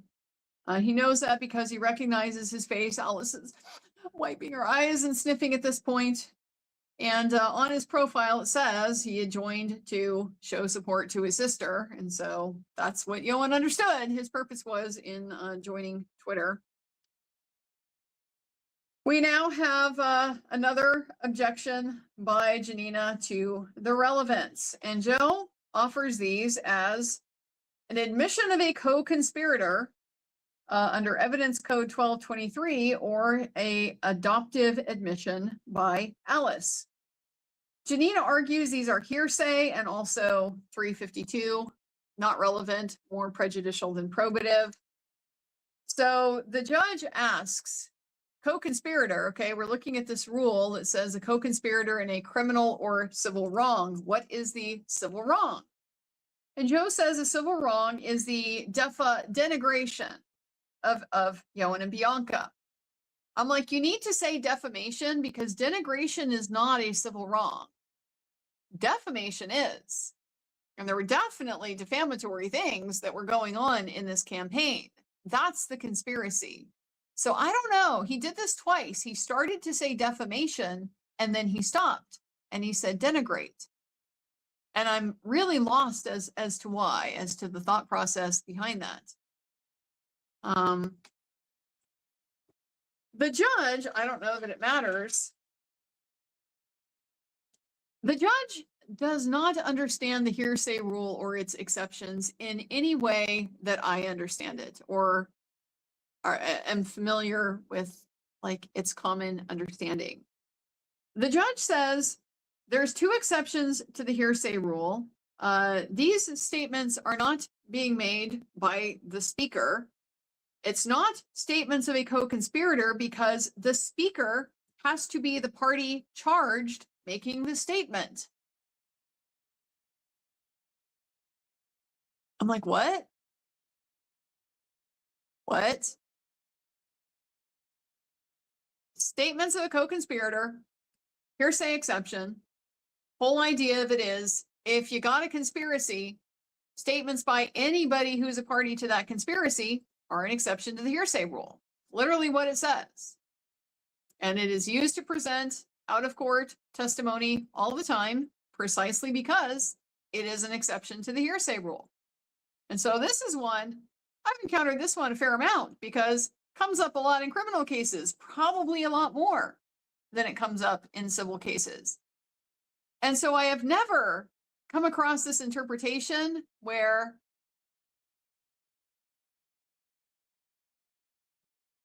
the party charge, I'm not even sure what this means. It's not clear to me if he's saying the problem is Tony isn't in court, which is like the point of it being an exception to the hearsay rule. I'm not sure if he's saying the statement isn't Alice's, which is also not a problem. That's the nature of the hearsay exception. I don't get this interpretation at all. If there is a conspiracy to perpetrate a civil wrong, that it's under the exception and it's admissible. Now, you might not want to hear it on relevance grounds, or you're done with this area of inquiry. And so I get that. But these are very weird, distorted interpretations of the hearsay rule that I don't honestly make any sense to me.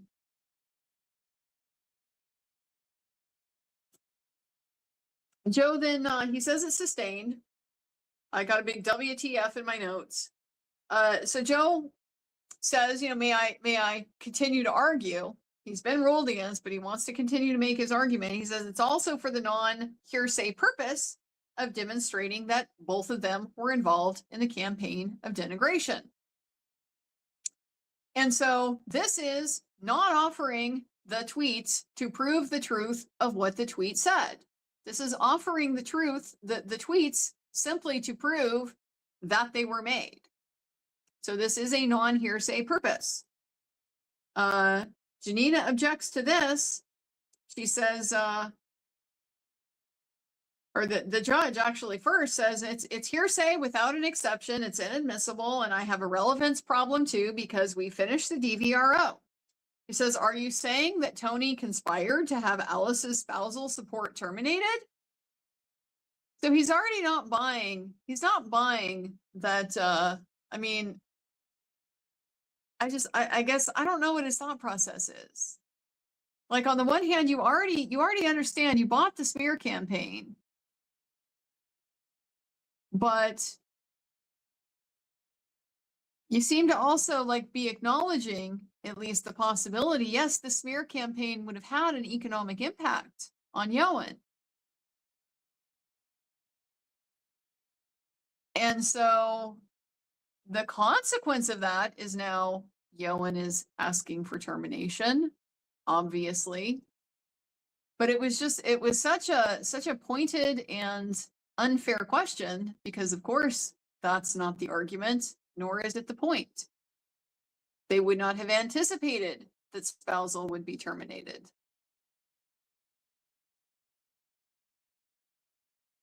To the extent it's like arguing that this is against Alice's financial interests for her to damage his career, which lowers her spousal support award. Yeah, no shit. That speaks a lot to the value of her revenge campaign, doesn't it?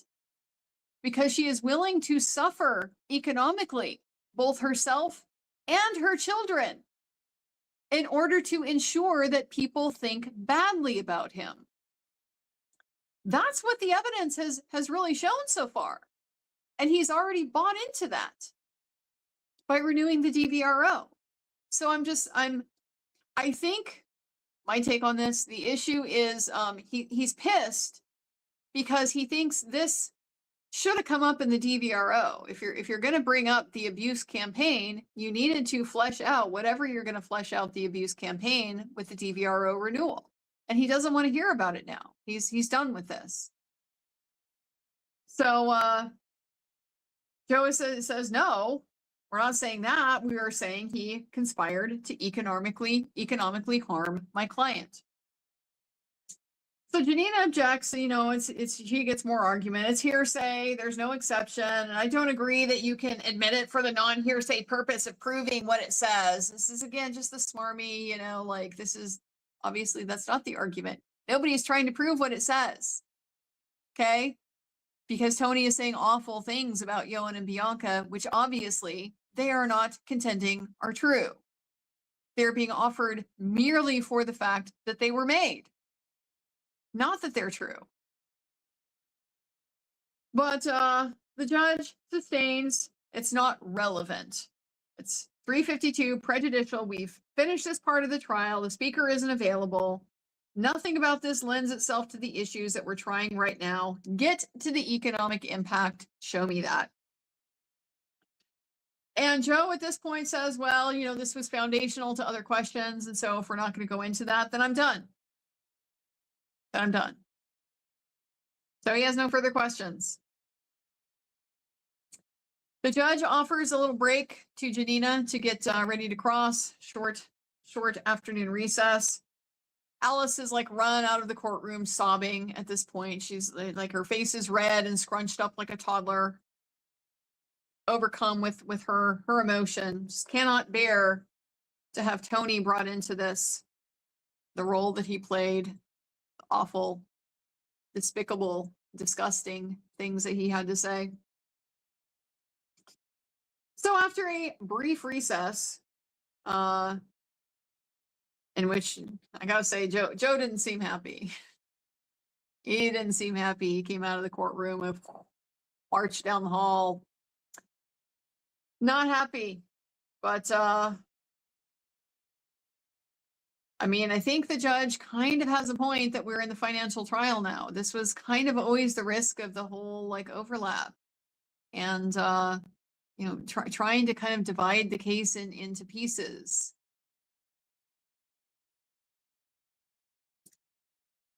Feel like that was maybe not the right call, but I mean, I don't know that it particularly matters, because I don't think they need Tony's tweets to prove, you know, economic impact to Ioan. I think the issue, it's kind of going back to the whole problem with Ioan raising the new Ioan. I remember Ioan raising the new allegations of abuse from back in July of 2020, before the restraining order petition was filed, but he did not include them in the original restraining order application. And the judge was not happy about that. And, you know, basically rejected that evidence because of it. I feel like this is like that. I feel like the judge is thinking, this is just more about the abuse campaign. If you are intending to rely on abuse to argue termination, you should have brought that up during the case for the DVRO renewal when we were talking about the abuse. So the fact that you didn't bring it up then means he's not happy about it. He's rejecting it. He doesn't want to hear it. So did not seem like things ended the way that Joe wanted to. At the end of the day, I don't think it particularly matters. I mean, Tony in and of himself, like, the only reason he matters is he just said particularly gross things. He didn't have large reach. He was just part of the same echo chamber that Alice and all of her other little flying monkeys were part of.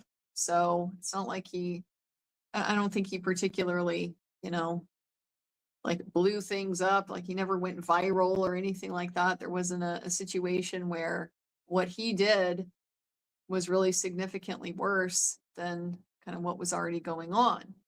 Now, part of the issue is that after Alice got off Twitter, once she deleted her account, he was one of the ones that continued to hang around and try to perpetrate the abuse campaign.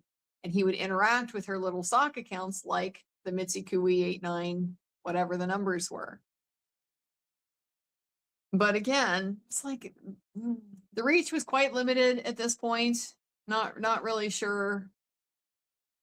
Yeah, okay, might have been nominally damaging, but these were not tweets that were being picked up by the Daily Mail or things like that. So I don't see this as a huge priority or a reason to get you know, super upset. It's not really a big loss. But I'm absolutely baffled. I'm absolutely baffled at how this judge interprets the hearsay rule. I'm honestly, I've just never heard anything like this. It's quite strange.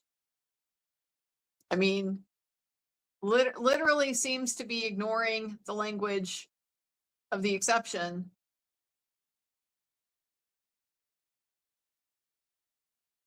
At the end of the day, the problem was relevance. Like, you don't have to distort the rules and the exceptions. Just say you don't want to hear it because it should have come in the DVRO part. That's really what you mean. So we got to cross-examination after this short break. Janina was estimating that she would be done by 4:15. We start with the payment of child and spousal support to Alice after April 2024, before the September 4th hearing when the stipulation was entered. And so we established that through counsel, we reached an agreement to make the orders retroactive to May 1st, 2024, and exchange financial documents. There's an objection to this as misstating the testimony, which is sustained. And the judge the judge asks, or Joe asks, if this is like a specific exhibit. I think actually Ioan asks, is this a specific exhibit that you're talking about? And the judge interjects, I think this is intentionally misleading. Okay, now there's been a couple times now when, and it will happen a couple times today, when Janina is misleading. She distorts what she's talking about, the exhibit that's in front of her. And she gets called out on it, but every time we get this disclaimer, oh, I don't think she's doing it on purpose. I am not so generous as the judge. I do, in fact, think this is intentional. And I think that's for a couple of reasons. One, because when things happen repeatedly, you just, I stop giving you faith that it's just an accident, because it's been drawn to your attention and you aren't being more careful in what you're doing. So that implies you're doing it intentionally. But the other reason is because as we go through this cross-examination, it seems like she has so little to work with that it appears to me that this is in fact what her strategy is. It's to try to present misleading and distorted versions of either his prior testimony or the exhibit or whatever, to try to get him to like adopt that and make some kind of like damaging admission based on that. It really seems to be your strategy, which also really tends to imply she doesn't have a lot to work with in terms of her case. And that is, from my perspective, very much borne out by what came out in this cross-examination. So the judge, it's not intentional. He's being far more generous than I would be. We turn to another exhibit, 114.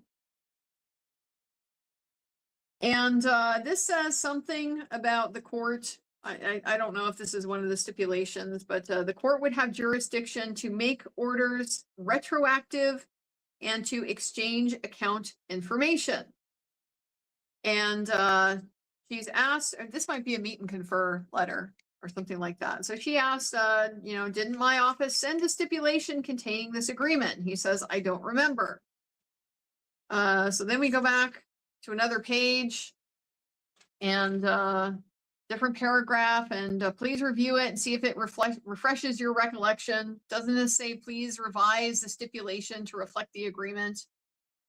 And so, yes, he recalls that. And so as of June 19th of 2024, isn't it true he had not paid child support for May or June of 2024? And he says that's correct. The date of the hearing was September 9th, 2024, the hearing on Alice's RFO for support and maintenance. The previous stipulation had expired in April of 2024. No order in place. Ioan has asked Alice, provide your records so that we can calculate. She has refused to do so, so he has not paid.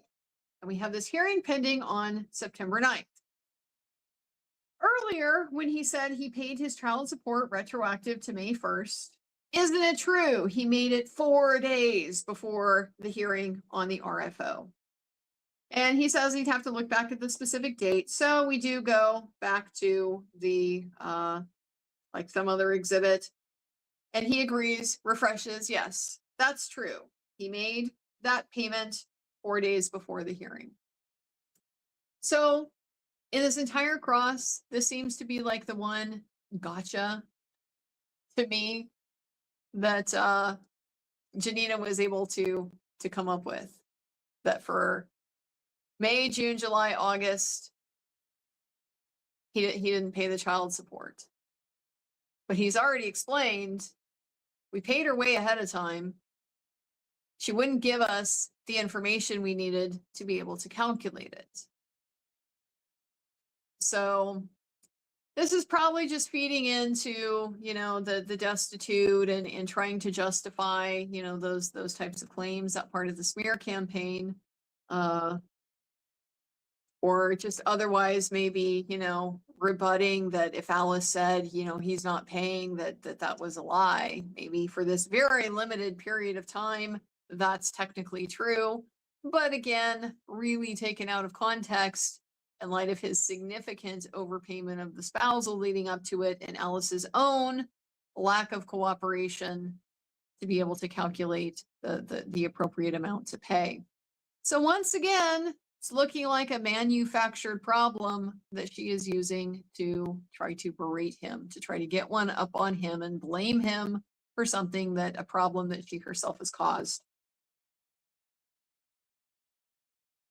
Isn't it true? Before Alice filed her RFO through counsel, Alice asked you to at least pay support based on the forensic accountant's calculations, and he doesn't remember. I'm like, again, the issue here is the ability to do those calculations without information from Alice. Now you can impute income, you can make something up based on her past history or what she reasonably should be making if she were working. You could make something up, but something tells me Alice wouldn't be satisfied with that either. So I don't know what these calculations were way back then. So then Janina has something that she's saying. I think she wants to try, she can't find like what she's looking for exhibit wise. Maybe she doesn't have it. So she's like, I'll just come back. Ioan doesn't remember anything about this request. So then vis-a-vis Alice's request to become employed, he testified that she's made no effort to go to work full time. But we agree Alice was an actress. And so when you say full time, do you mean a 40-hour-a-week job? And Ioan says yes, he means 40 hours a week. But it's true that an actor doesn't work a typical 40-hour-a-week schedule. Only when you're working on a particular job, and sometimes then you might be working 60, you might even be working 100 hours a week, depending on the nature of the project, but then you may not work for months after that. So it's an irregular schedule. She asks, isn't a benefit of the schedule for a 2 to 3 day convention that you might receive $30,000? And he's like, well, I might. Ioan might command that type of wage for a 2 to 3 day convention. But I'm sure we're going to have Alice's financial records available, and we'll be able to see if Alice is able to command $30,000 for a 2 to 3 day weekend. So if that's the case, you don't necessarily have to work a 40-hour-a-week job to earn income to live on. Actress Alice was an actress when they met. He agrees she wasn't working a 40-hour-a-week job then. And isn't it true her highest earning potential is to work as an actress? This is objected to as speculative and also vague as to time. Yeah, I think that's a particularly apt objection in this specific context, because as we all know, the viability of an actress's career peaks quite early. The maximum economic potential, unless you have extraordinary skill. You are a Dame Judi Dench, you are a Dame Helen Mirren, you are a Sarah Bernhardt of the stage,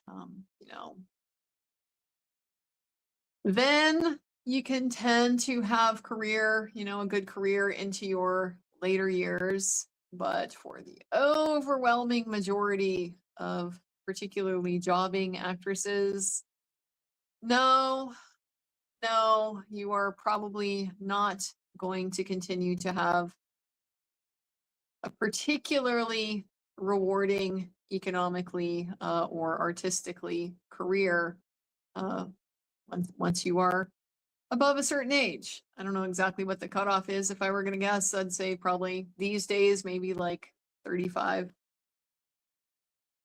So time, when was it her highest and best use? Is it still now? Because things have kind of changed now. Not just in terms of the age factor, but there's just also a kind of overall condition factor. It's just a reality of the profession.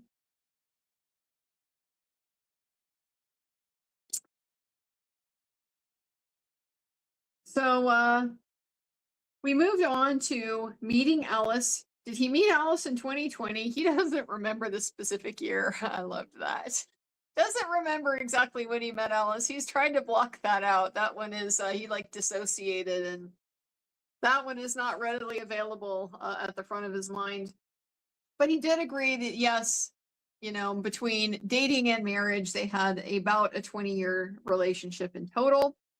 During that time, Alice didn't work in any other industry.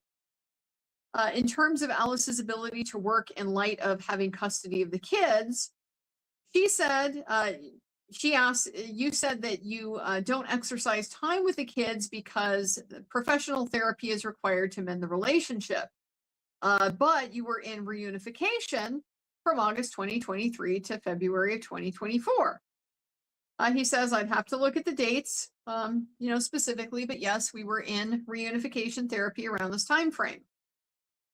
This, of course, is opening the door to follow up on redirect as to why didn't this fix the problem? And then same thing with the children's other therapy. The minors council was appointed. There was a custody evaluation. The kids were in individual therapy from at least October of 2022 to March of 2024. He says, I don't know the date specifically, but yes, they were certainly in therapy. Opening the door very, very wide on redirect to ask, why didn't that fix the relationship? Because we already know about Alice's interference with pretty much all of the forms of therapy that the kids were receiving. Isn't it true that Alice offered custodial time for you in April of 2024? Joe objects at this point to relevance, that custody is not an issue. Yeah, I'm sure there probably was. This was after the restraining order. This was after Ella's DVRO petition. And so this was after the relationship had been severely damaged. And this is precisely why the counseling is needed. And Alice opposed it consistently. So the judge wants an offer of proof. Janina says, well, therapy has taken place and Alice is amenable to him having custodial time, and the judge sustains the objection. This does not relate to economic issues. So she's trying to shift the Overton window on, what we get to go into vis-a-vis Ioan's relationship with the kids. The judge is going to keep this, pretty tightly sealed off. It's not an issue. So we don't need to talk about Alice offering visitation. So does he agree it limits Alice's ability to work as an actress, that she has the full custody of the children? And he says beyond Los Angeles, yes, he agrees it limits her ability. And for any job, any full-time job, really, potentially it would. And as an actor, it's generally required to travel for long periods. Are projects filmed in LA much anymore? This is objected to on foundational grounds. And so he's asked, in the past 5 years, how many projects have you worked in? He estimated about 4. And of those, none of them were in LA. And then in the last 10 years, how many of your projects have filmed in LA? And he says maybe 1, perhaps 1. So not a lot of filming in LA. This is all assuming Alice can get offers in the first place. I'm very, very, very waiting for her testimony so I can hear about all these offers. And of course, she produced all of this in response to the deposition notice and demands. Of course, she produced all of her offers that she's received. She's unable to take because of the child care. Real interested to hear about this. We go back to the list of personal property that was left in the home. And so first, Janina wants to go through some of the items on this. A washer, dryer, weren't those sold with the residence? He doesn't remember. A dishwasher, did Alice remove that?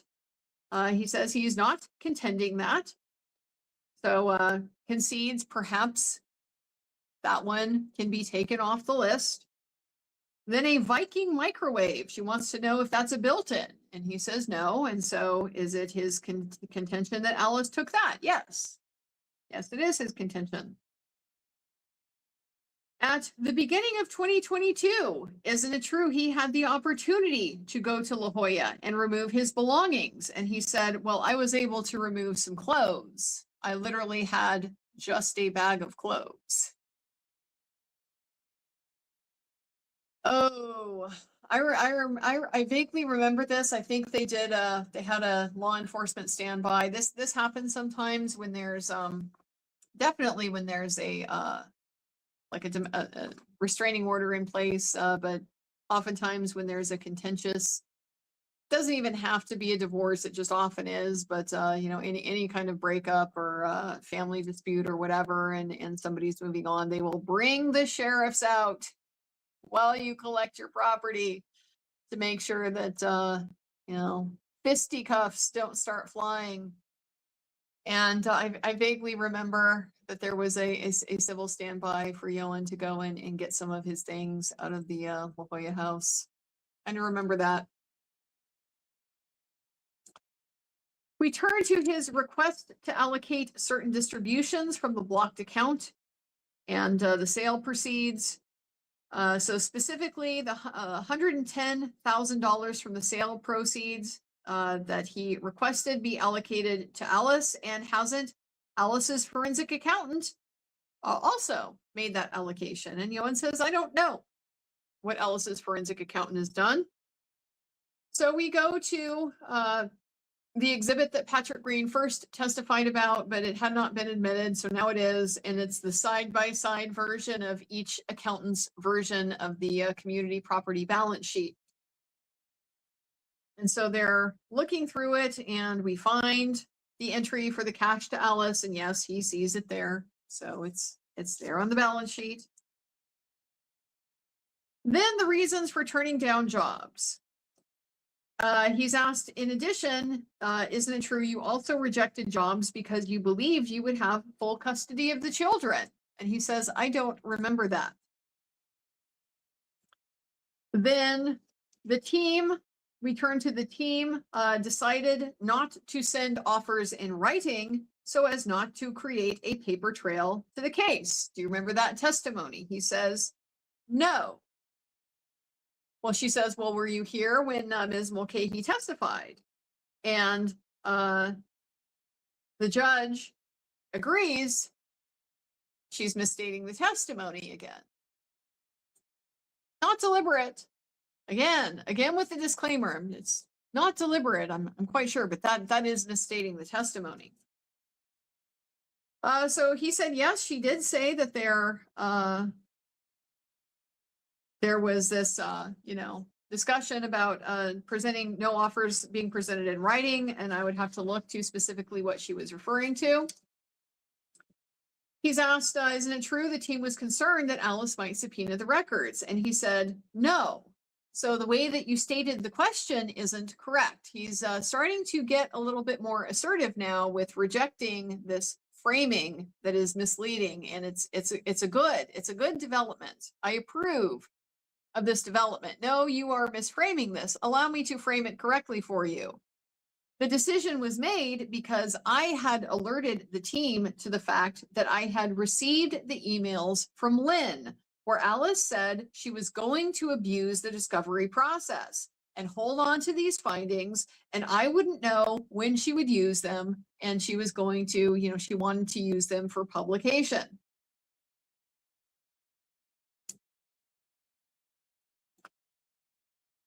So then Janina says, well, we have several emails that Alice sent to Lynn, but that one's not in evidence. That question is objected to as argumentative, and that is sustained.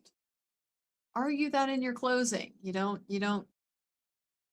get into it with the witness over stuff like that. That's literally an argument for you to make in closing.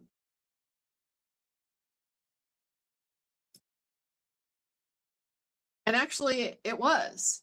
That email was, because I heard it, and I reported on it.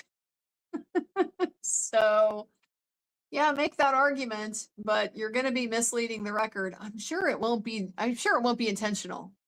It'll just be a misunderstanding about what the evidence is. Just an innocent mistake yet again about what the actual facts are. Did he receive oral job offers that he turned down? And the answer was no. And in fact, from January 2021 to the present, he received no oral job offers whatsoever, because they all continued via email. That's consistent with what Ms. Mulcahy testified to, that this was kind of aspirational, but the team was kind of set in their ways, and they're used to doing everything by email. And so, even if they had wanted to do everything orally, it didn't work. They just all kind of reverted to the ways that they were used to doing things, which meant everything was communicated by email.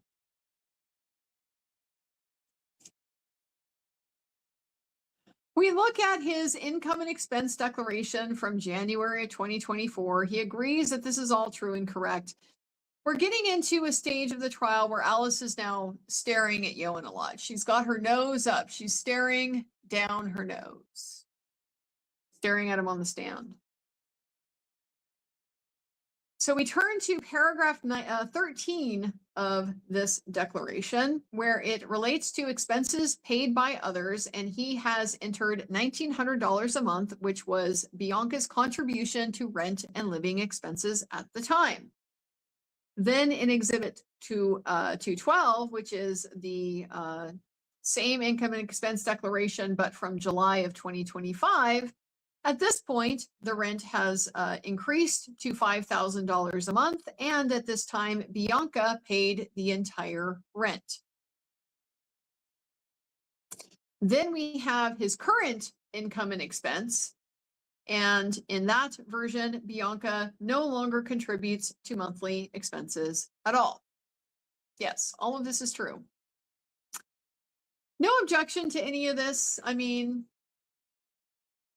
I think it could have been potentially objected to on relevance grounds, because what Bianca contributes is not relevant to Ioan's income. It's not relevant to what is available for support and so forth.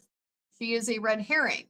And so whether or not she contributes, whether or not she is able to contribute, and whether circumstances change vis-a-vis her ability to contribute, really don't have any bearing on the issues that this particular court has to decide.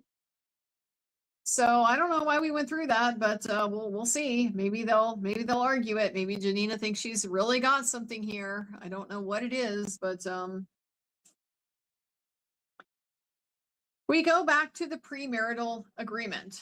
So when the premarital agreement was entered, Ioan was already working as an actor. She was already working as an actress. At the time, he already received residuals from his pre-marriage projects, as did Alice. At the time, he already had the one loan-out corporation, the Derwin Deg, and his separate property residuals were and are still paid there. The agreement wasn't the agreement that his residuals would be considered earnings. And he says, I don't remember that. The judge interjects himself. That misstates the evidence. Please restate the question. So she moves on. At the time of the premarital agreement, the residuals were paid directly to Derwin Dagg. Yes. Isn't it true that adjusted gross earnings are defined in the agreement? He doesn't know, so we turn to section paragraph 18.5a. So the judge cuts her off at this point. He says, the problem the court's having. Does the agreement authorize the terms earnings and income to be used interchangeably? Because those things have a different meaning, and both of those are used in this paragraph. The judge wants to know, is this an ambiguity? And Janina says, well, I think so. The judge says, this is why I sustained the last question, because that was about income. And Janina says, within the definition, as I read it, there is a specific reference to what's included in earnings. The judge says, in paragraph 10, you didn't ask about income, you asked about earnings. And the very first line at page 20 says income includes, but is not limited to earnings. Janina says, I agree, but what payments were considered earnings and whether that is a subset of income or not. And the judge says, look, it may matter. That's why I asked if the term is allowed to be used interchangeably. And I'm going to expect argument on the meaning of the terms in the premarital agreement. So this appears to be, going to Janina's argument on the this is why she's arguing that the premarital agreement is ambiguous, and it appears to be because she's equivocating. She is taking these terms, income and earnings, and she's treating them as if they're equivalent, when the premarital agreement does not treat them as equivalent. It treats earnings as a subset of income, but income includes more than just earnings. So the issue is going to be if this premarital agreement is in fact ambiguous. That's going to be for the judge to decide. But you will remember Patrick Green was specifically asked, do you consider this premarital agreement ambiguous? And he's like, no. And he's just the accountant. He's not the guy making the legal decisions. He's just the accountant who probably has read tons of these and had to, sort out how to do the math based on what they provide for. So that seems to be where she's trying to go. If you read income as earnings in a certain way, then maybe Alice is entitled to residuals. But if you read it not that way, because the terms aren't the same thing, then she's not. It's kind of my takeaway of where we're at in the trial. So we get back to the questioning. Yes, the term adjusted gross earnings is defined, and it includes the gross business receipts less the customary business expenses, and is based on the average of 3 prior years before the separation. And so this is going specifically to the calculation of spousal support and the term that's being defined and used for that purpose. There's a provision in the premarital agreement that says the spousal amount was absolute regardless of the health of the parties or anything else. There's an objection to this because it's unclear. The judge is like, I don't even understand, and it's like, I don't understand. So we go to paragraph 18.8 of the premarital agreement. And the language is something to the effect of the support amount is based on a formula, and the provision is absolute regardless of income, health, or any other factor. And yes, it appears that language is in there. So this, again, she's drawing it out. This is not necessary to be doing in cross-examination. This is all argument, because none of this is for Ioan to decide. It just seems like she's trying to get him to concede something that she would then, be able to use. That if he somehow agrees with her interpretation, then that'll be a concession to the judge whose actual job it is to decide what all this means. But so this particular provision, it seems like she's calling out because I think she's going to want to suggest that it means there's no provision for it to be limited by the factors that are there in the statute for the judge to consider in awarding spousal support. And that includes all the things like ability to become self-sustaining and abuse and all the other things that are at issue here. He's trying to say the premarital agreement excludes that. The problem is that the premarital agreement, the language that she read, it doesn't address the statute at all. And so not entirely clear to me.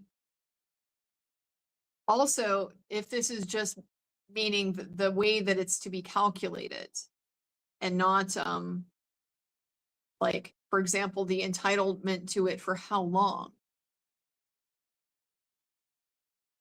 In general, you can't contract around requirements that exist as a matter of public policy.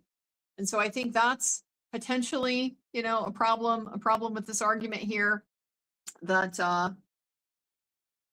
if it's the public policy that victims shouldn't have to pay support to their abusers, then you can't interpret the contract in a way that would violate that public policy. So to the extent she's trying to say, you know, the premarital agreement doesn't allow termination of spousal support or something like that, I don't think it's gonna work from that standpoint. It would be much more clear, you know, if her argument is that it's intended to disregard the factors that are set out by the statute, it would be much clearer if it said that. But just, you know, I haven't looked at, maybe I'll, I don't know, maybe I'll look at this premarital agreement at some point and maybe put up something on Substack, like kind of a takeaway of what I've gotten in terms of like what the dispute seems to be and what the argument seems to be in terms of, you know, the differences of opinion. But at least based on this language, it seems to be limited to how do we set the number? How do we calculate the number? And we already know that was based on, we have this baseline calculation, the 3 years average income prior to separation, $585,000. Then if his income falls more than 20% below that, then he only pays 10% of what his actual income is. So that's what it seems to be referring to, that we're not going to calculate it any other way. We're not going to take into consideration, for example, somebody becomes disabled. Somebody has health problems and is unable to work or has to work less. You're still going to calculate it the same way. I think the issue is just going to be the income is obviously going to be, you know, quite a bit less than the baseline under that scenario. So you're only going to get 10% of whatever that is. That's how I interpret this provision. It doesn't have anything to do with the duration of spousal support or the ability to terminate it. It doesn't seem to relate to that. But it would be helpful to see the whole thing in context to be sure. He has agreed that the prenup is valid and enforceable in all respects. We go to the La Jolla property, which Ioan purchased before the marriage. Asked if he agreed to change the character of the property from separate to community. He really wants to catch him and stuff. He says, I don't understand the machinations of these things.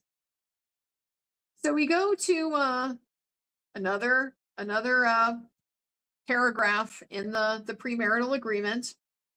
And Joe, there's an objection here that it's calling for a legal conclusion. She asked the question about like transmuting the character and whatever, and the judge is like, that is calling for a legal conclusion because now you're using, you know, very specific legal language. So I don't think it's a fair question. She's trying to trap him, Judge. This is deliberate. This is deliberate. She's trying to trick him to get him to make a concession that she can then use, because I really think that's about all she has. Because, guys, I've only got like half a page of notes left to go.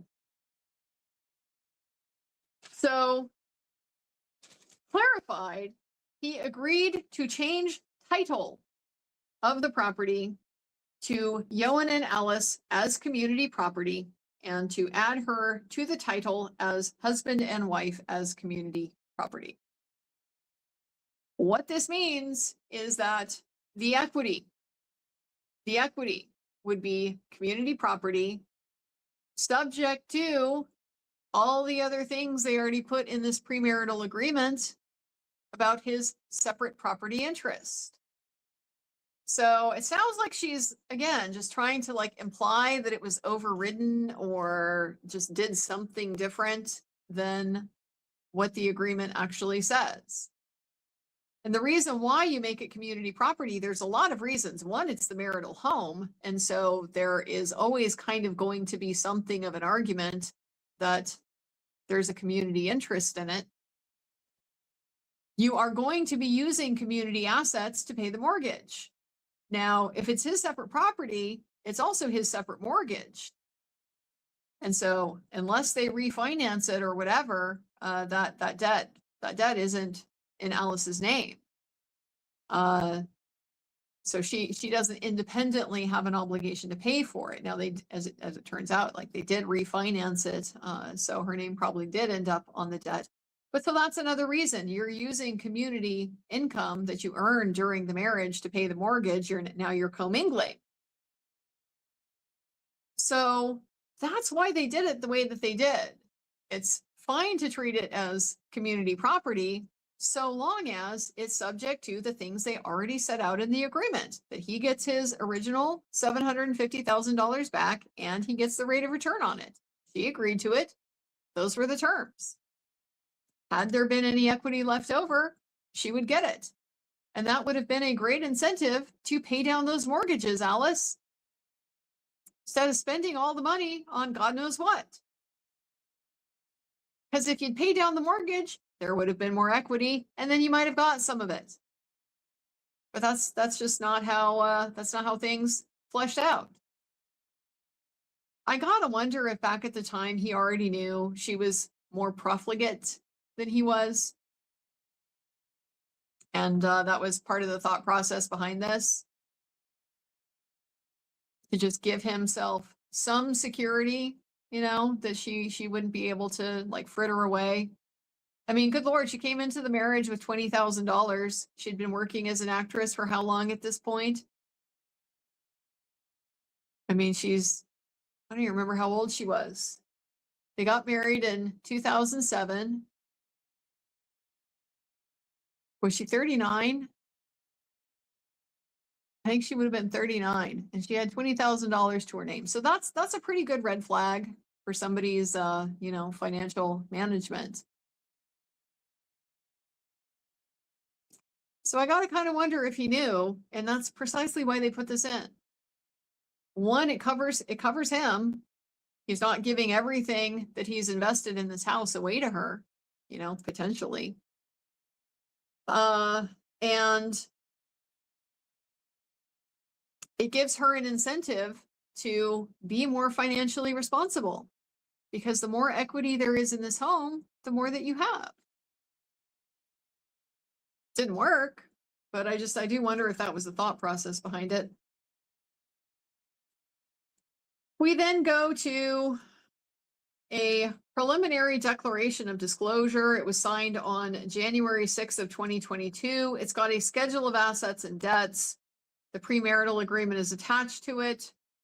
And on the schedule for La Jolla, it indicates the parties' premarital agreement provides it is community property subject to 2640 reimbursement rights. I assume, again, this is a family code section. I haven't looked at it.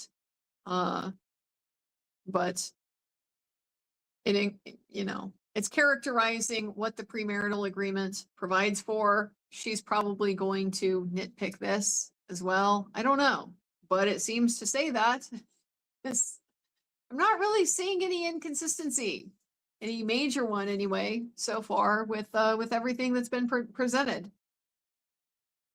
So that was it. That was it. That was the cross. She says she's got another 20 to 30 minutes to go with him tomorrow. She's not done yet. That was it for the day. So there will be more cross. There will be redirect. They have Diana Lesgert scheduled to come in at 10 o'clock. They've also got Bianca scheduled to come in tomorrow. Kind of worried we might not get to Alice. I don't think they're going to want to start Alice if it's just going to be direct and then no cross, or start direct and not finish. So I hope they're able to get through this stuff very quickly because we want to get to Alice, and very specifically, we want to get to Alice's cross-examination because that's where, the juice is in the squeeze in this part of the case. We've got so many of her misrepresentations about her financial situation that we need to talk about. We got to ask some questions about Gloria here. The nanny who got the money. What was that all about? We're going to have some questions about the 90 whatever $1,000 that mysteriously appeared in her separate property Coors account during the marriage. We got a lot of questions for Alice about finances. And also her refusal to disclose the account information. The statements went up to 2013 and then no more. Why not? Kind of weird. She'd made an excuse before that she could only get them in person at the bank. All right, she's been to the UK 2 or 3 times fairly recently since her deposition. She went over when she was in France for a convention, and then she stopped to visit her brother on the way back. Could have gotten him then. Have a second convention in France. Again, could have stopped by. She stopped, I think, on that one to visit her accountant friend. And supposedly she went for the funeral. So multiple occasions that she's been in UK pretty recently. Could have gotten the account statements. Why didn't you? Why didn't you? All of the many, many, many statements, the conflicting financial declarations that she filed over the course of this case, where income and expenses and everything are just like kind of all over the place, never really add up. Inconsistencies with things like her proclamations of poverty, destitution, her GoFundMe. How much money does she have in her bank accounts when she is making these specific claims? Ioan's already filed a declaration to this effect, I think a couple of years ago now, maybe a year and a half ago, something like that. So that is already prepared. They already have that information compiled. God, what else? I mean, her application for food stamps. Remember when she put that for welfare? We remember when she put that in a declaration. Alice actually put in a declaration that she was like so destitute she was going to be applying for welfare. What kind of steps did she take to do that? Interested to hear about that. So that's where the meat is when it comes to Ioan's case to terminate spousal, because it's based on Alice's dishonesty, her breach of fiduciary duties to the other spouse. In California, mentioned this before, you have a fiduciary duty to your other spouse. It's a relationship of trust.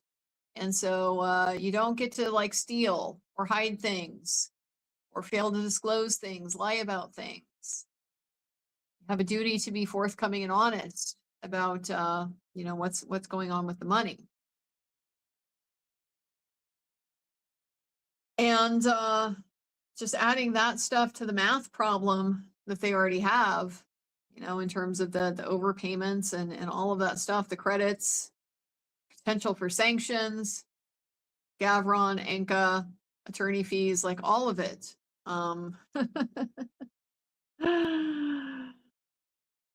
These, I think, at this point are really the place to focus in terms of the request to terminate spousal, because just basically like, look, she's already gotten enough. She's already gotten far more than she's entitled to.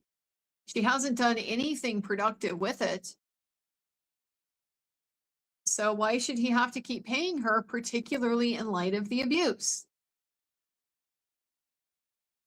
That's what the consequence should be.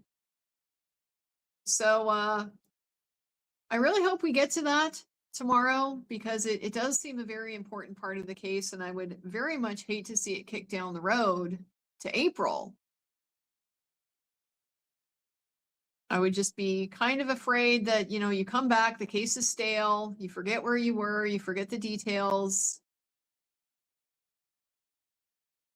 It would be much better if they can just go ahead and get this all wrapped up in short order.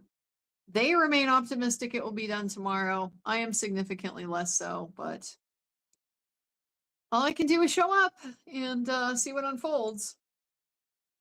So as you can see from my new surroundings, I am, of course, in a different place. I'm actually a lot closer to the courthouse now, which is like both good and bad, because I was really enjoying my little walk over to the courthouse in the morning. Very pleasant. It's a great time to be out walking in Los Angeles.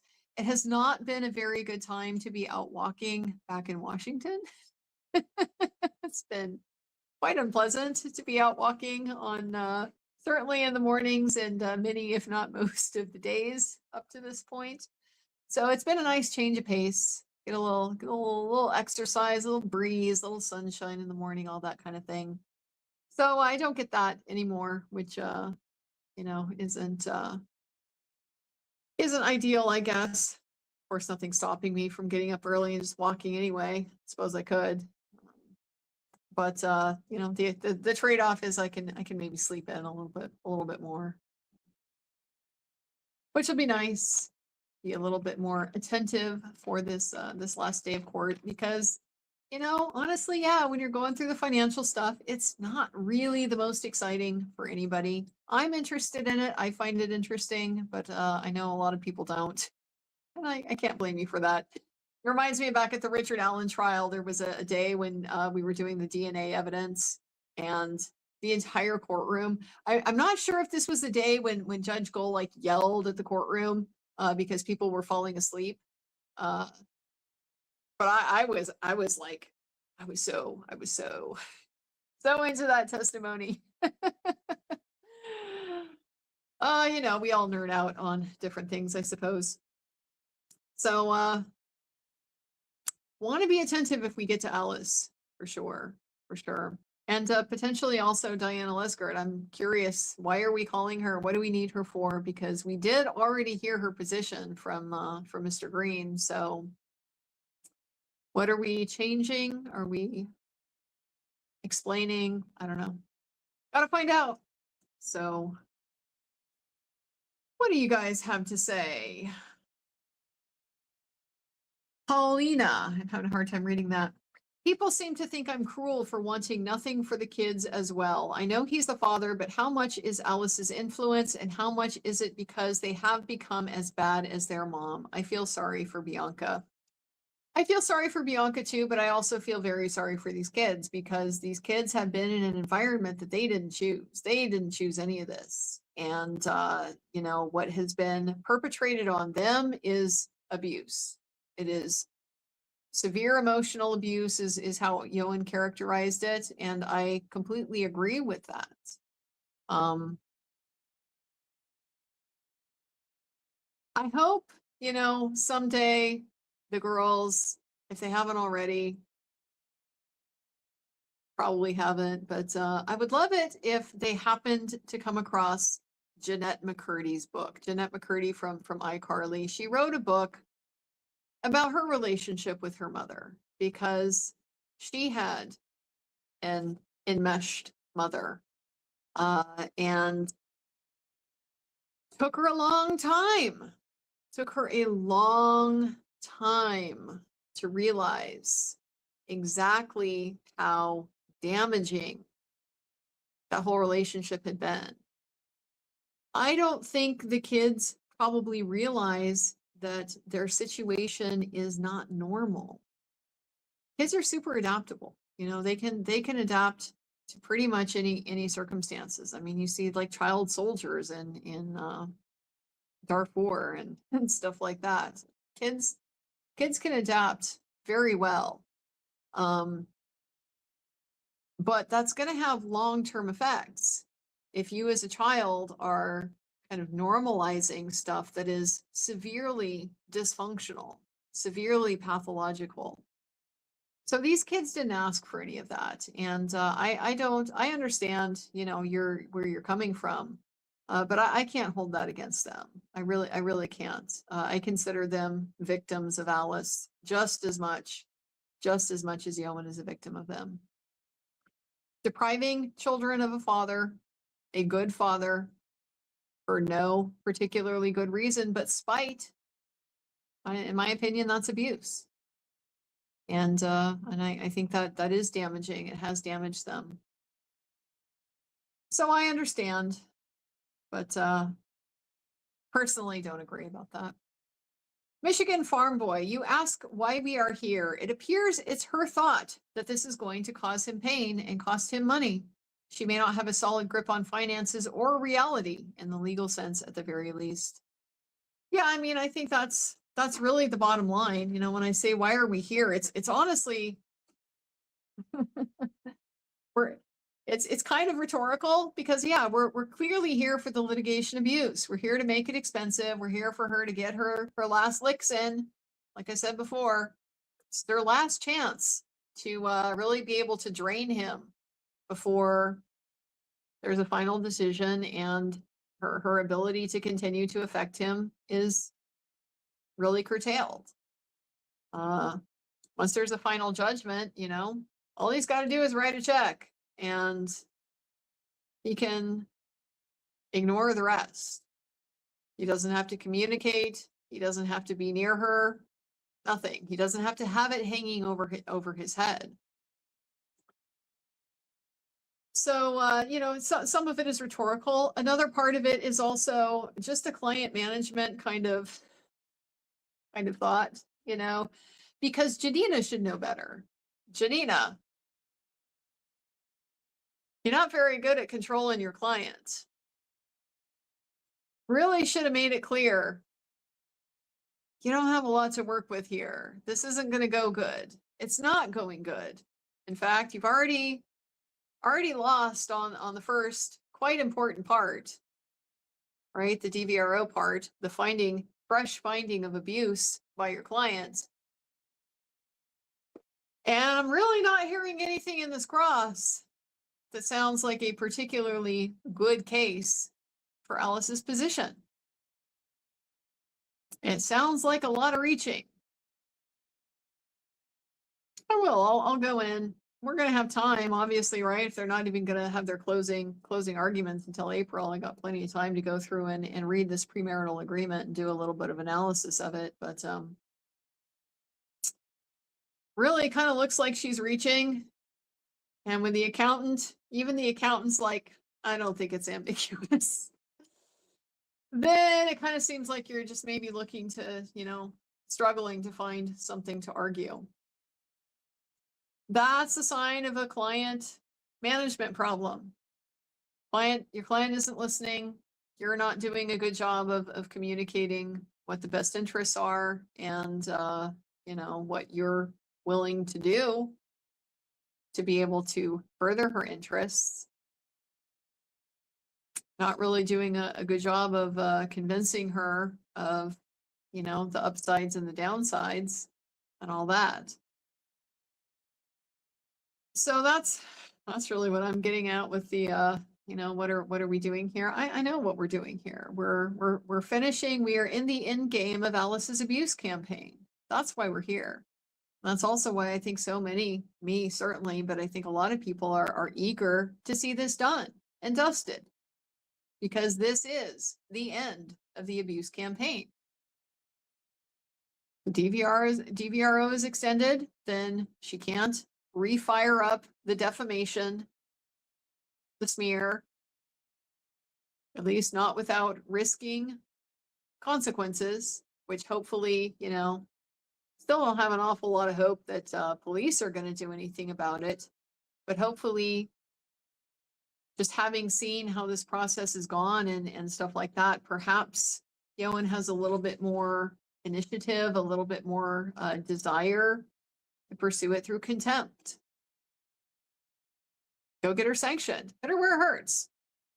All she cares about is the money. Go take some if she violates it. It's always going to be an option. So yeah, we're almost to the end. That's why we're here. We all know. We all know that's why we're here.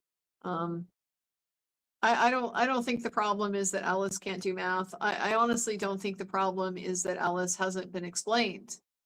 I mean, they had 3 days of mandatory settlement conference with a judge, and that's kind of what that process is for, is to sit down and outline your positions, and for the judge to kind of, you know, nudge you in the direction of what's going to be, you know, probably decided.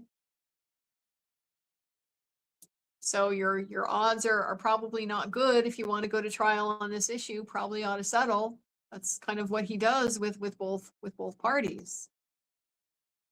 So I don't think the problem is that she's unaware. I just don't think she cares. From day one, I've said Alice is incapable of long-term thinking. It's just not a thing that she can do. She is fixated on the present moment and her immediate desire. I think that is borne out by her irresponsibility with money, right? It's the same kind of impulse. If you're not thinking long-term, then you just spend everything you have when you have it. It speaks to her, you know, lack of planning, lack of thinking ahead when it came to the DVRO violations, the smear campaign at all, the putting this stuff in writing. What an idiot. What an idiot. Puts all this stuff in writing so that Ioan can submit 70 some pages of her harassment and abuse to the court to get an order. She wasn't thinking about the long term. She doesn't think like that. She doesn't, I don't think she has the capability to think along those terms. So the short-term need has been punish Ioan, and that's what's driving her. That's why we're here. I know that's why we're here. So, oh, well, guys, 1 day left. 1 day left. Can you believe? Can you believe with all we've heard? This is why we've been here for 9 days. Really says it all, doesn't it? It's the abuse end game. That's really all it is. All of the big talk about once she can have her say, all the evidence she's going to produce, all the witnesses she's going to call, all the bad things about Ioan that are going to come to the surface once she gets to say her piece in court. And I'm not hearing a goddamn thing about any of it. Nothing in this cross about the rampant financial abuse of Alice he supposedly perpetrated, according to her. Nothing about what a terrible father or husband he was that would justify, I mean, it wouldn't anyway, but at least ostensibly provide some kind of explanation for the smear campaign that isn't just spite because he left you. Having to try to get the upper hand back because Your ego has been injured by the fact that he left you before you left him.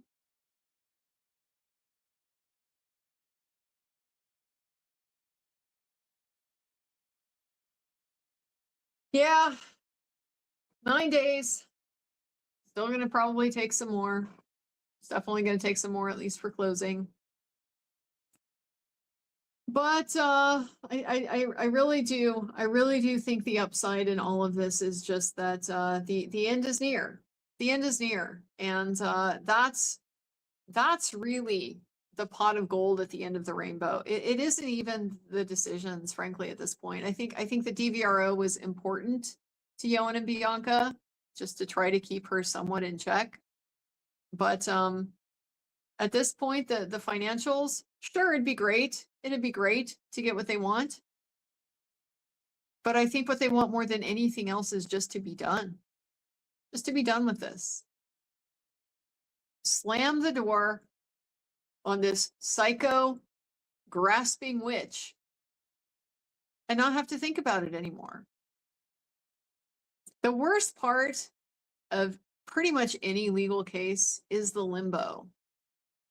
It's the waiting, it's the uncertainty, it's the knowing something is lurking ahead, knowing that you're going to have to, be in this uncomfortable position on the stand. You don't know what it's like. You don't know what they're going to come at you with. Not knowing, obviously what the outcome is going to be. And so I really think that particularly in this case, where the whole issue is just extricating himself and his wife, Bianca, from this abuser, that's the goal. The goal is the extrication. At this point, that in and of itself is the win. Yeah, it'd be nice to get all the financial stuff and whatever, but frankly, even if they don't, getting a freaking judgment that says it's done, that will be cause to pop the champagne and celebrate. I have no doubt about that. So we are ever closer. Ever closer. One more day in the books. One more day to go. See where we get, how much more we might have to do in April. I'll check my calendar. I'll go ahead and read through that premarital agreement too, because hey, we got time. Why not? So with that, guys, we will be having our I guess it will be like a finale tomorrow, at least for this part of the trial. So we'll definitely have a celebration when there's a ruling. Unlike the DVRO, I definitely don't expect a ruling from the bench on this one. That would be surprising to me, just because so many details with this stuff, a lot of numbers, a lot of things to sort through and all that. So yeah, he could be working on it between now and then, but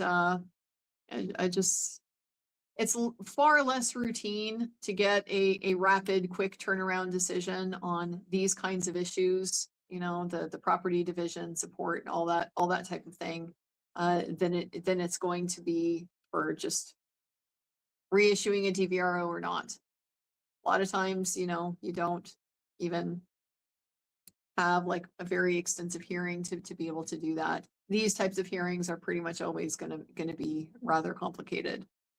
So I don't expect a decision right away. I am expecting it to be more of a one where he takes it under advisement, issues something in writing, and we'll get a ruling. That will definitely be a cause for celebration. So one more day tomorrow. I'm sure Alice will be so happy to not see my shining face in the morning after tomorrow. You'll be free of me, Alice. You still have all of this opportunity. I still invite you. Make me look like an asshole. Do it. Do it. Prove me wrong. Show me your vast capacity for personal growth and change when it comes to that DVRO renewal. Prove that you can be not an abuser. I'll be the first to congratulate you if you can do it. But we know she can't, so All right, guys. Thank you once again for joining me. Thank you, mods. Thank you, husband. Not just for obviously being over here on the mod team and everything, but holding everything down at home while I've been over here, taking care of getting me enrolled in health insurance and stuff like that. I'm telling you, like there's this kind of case might have the potential to put cynical people off marriage. It should definitely put you off of a bad marriage, but just here to say that a good marriage is absolutely a blessing in life. It is something to be truly grateful for, as I am. So thank you, Jeff. Appreciate all of you guys. Have a wonderful evening. I will be back tomorrow. We'll conclude, hopefully, the evidence. I will see you then. Take care, everyone.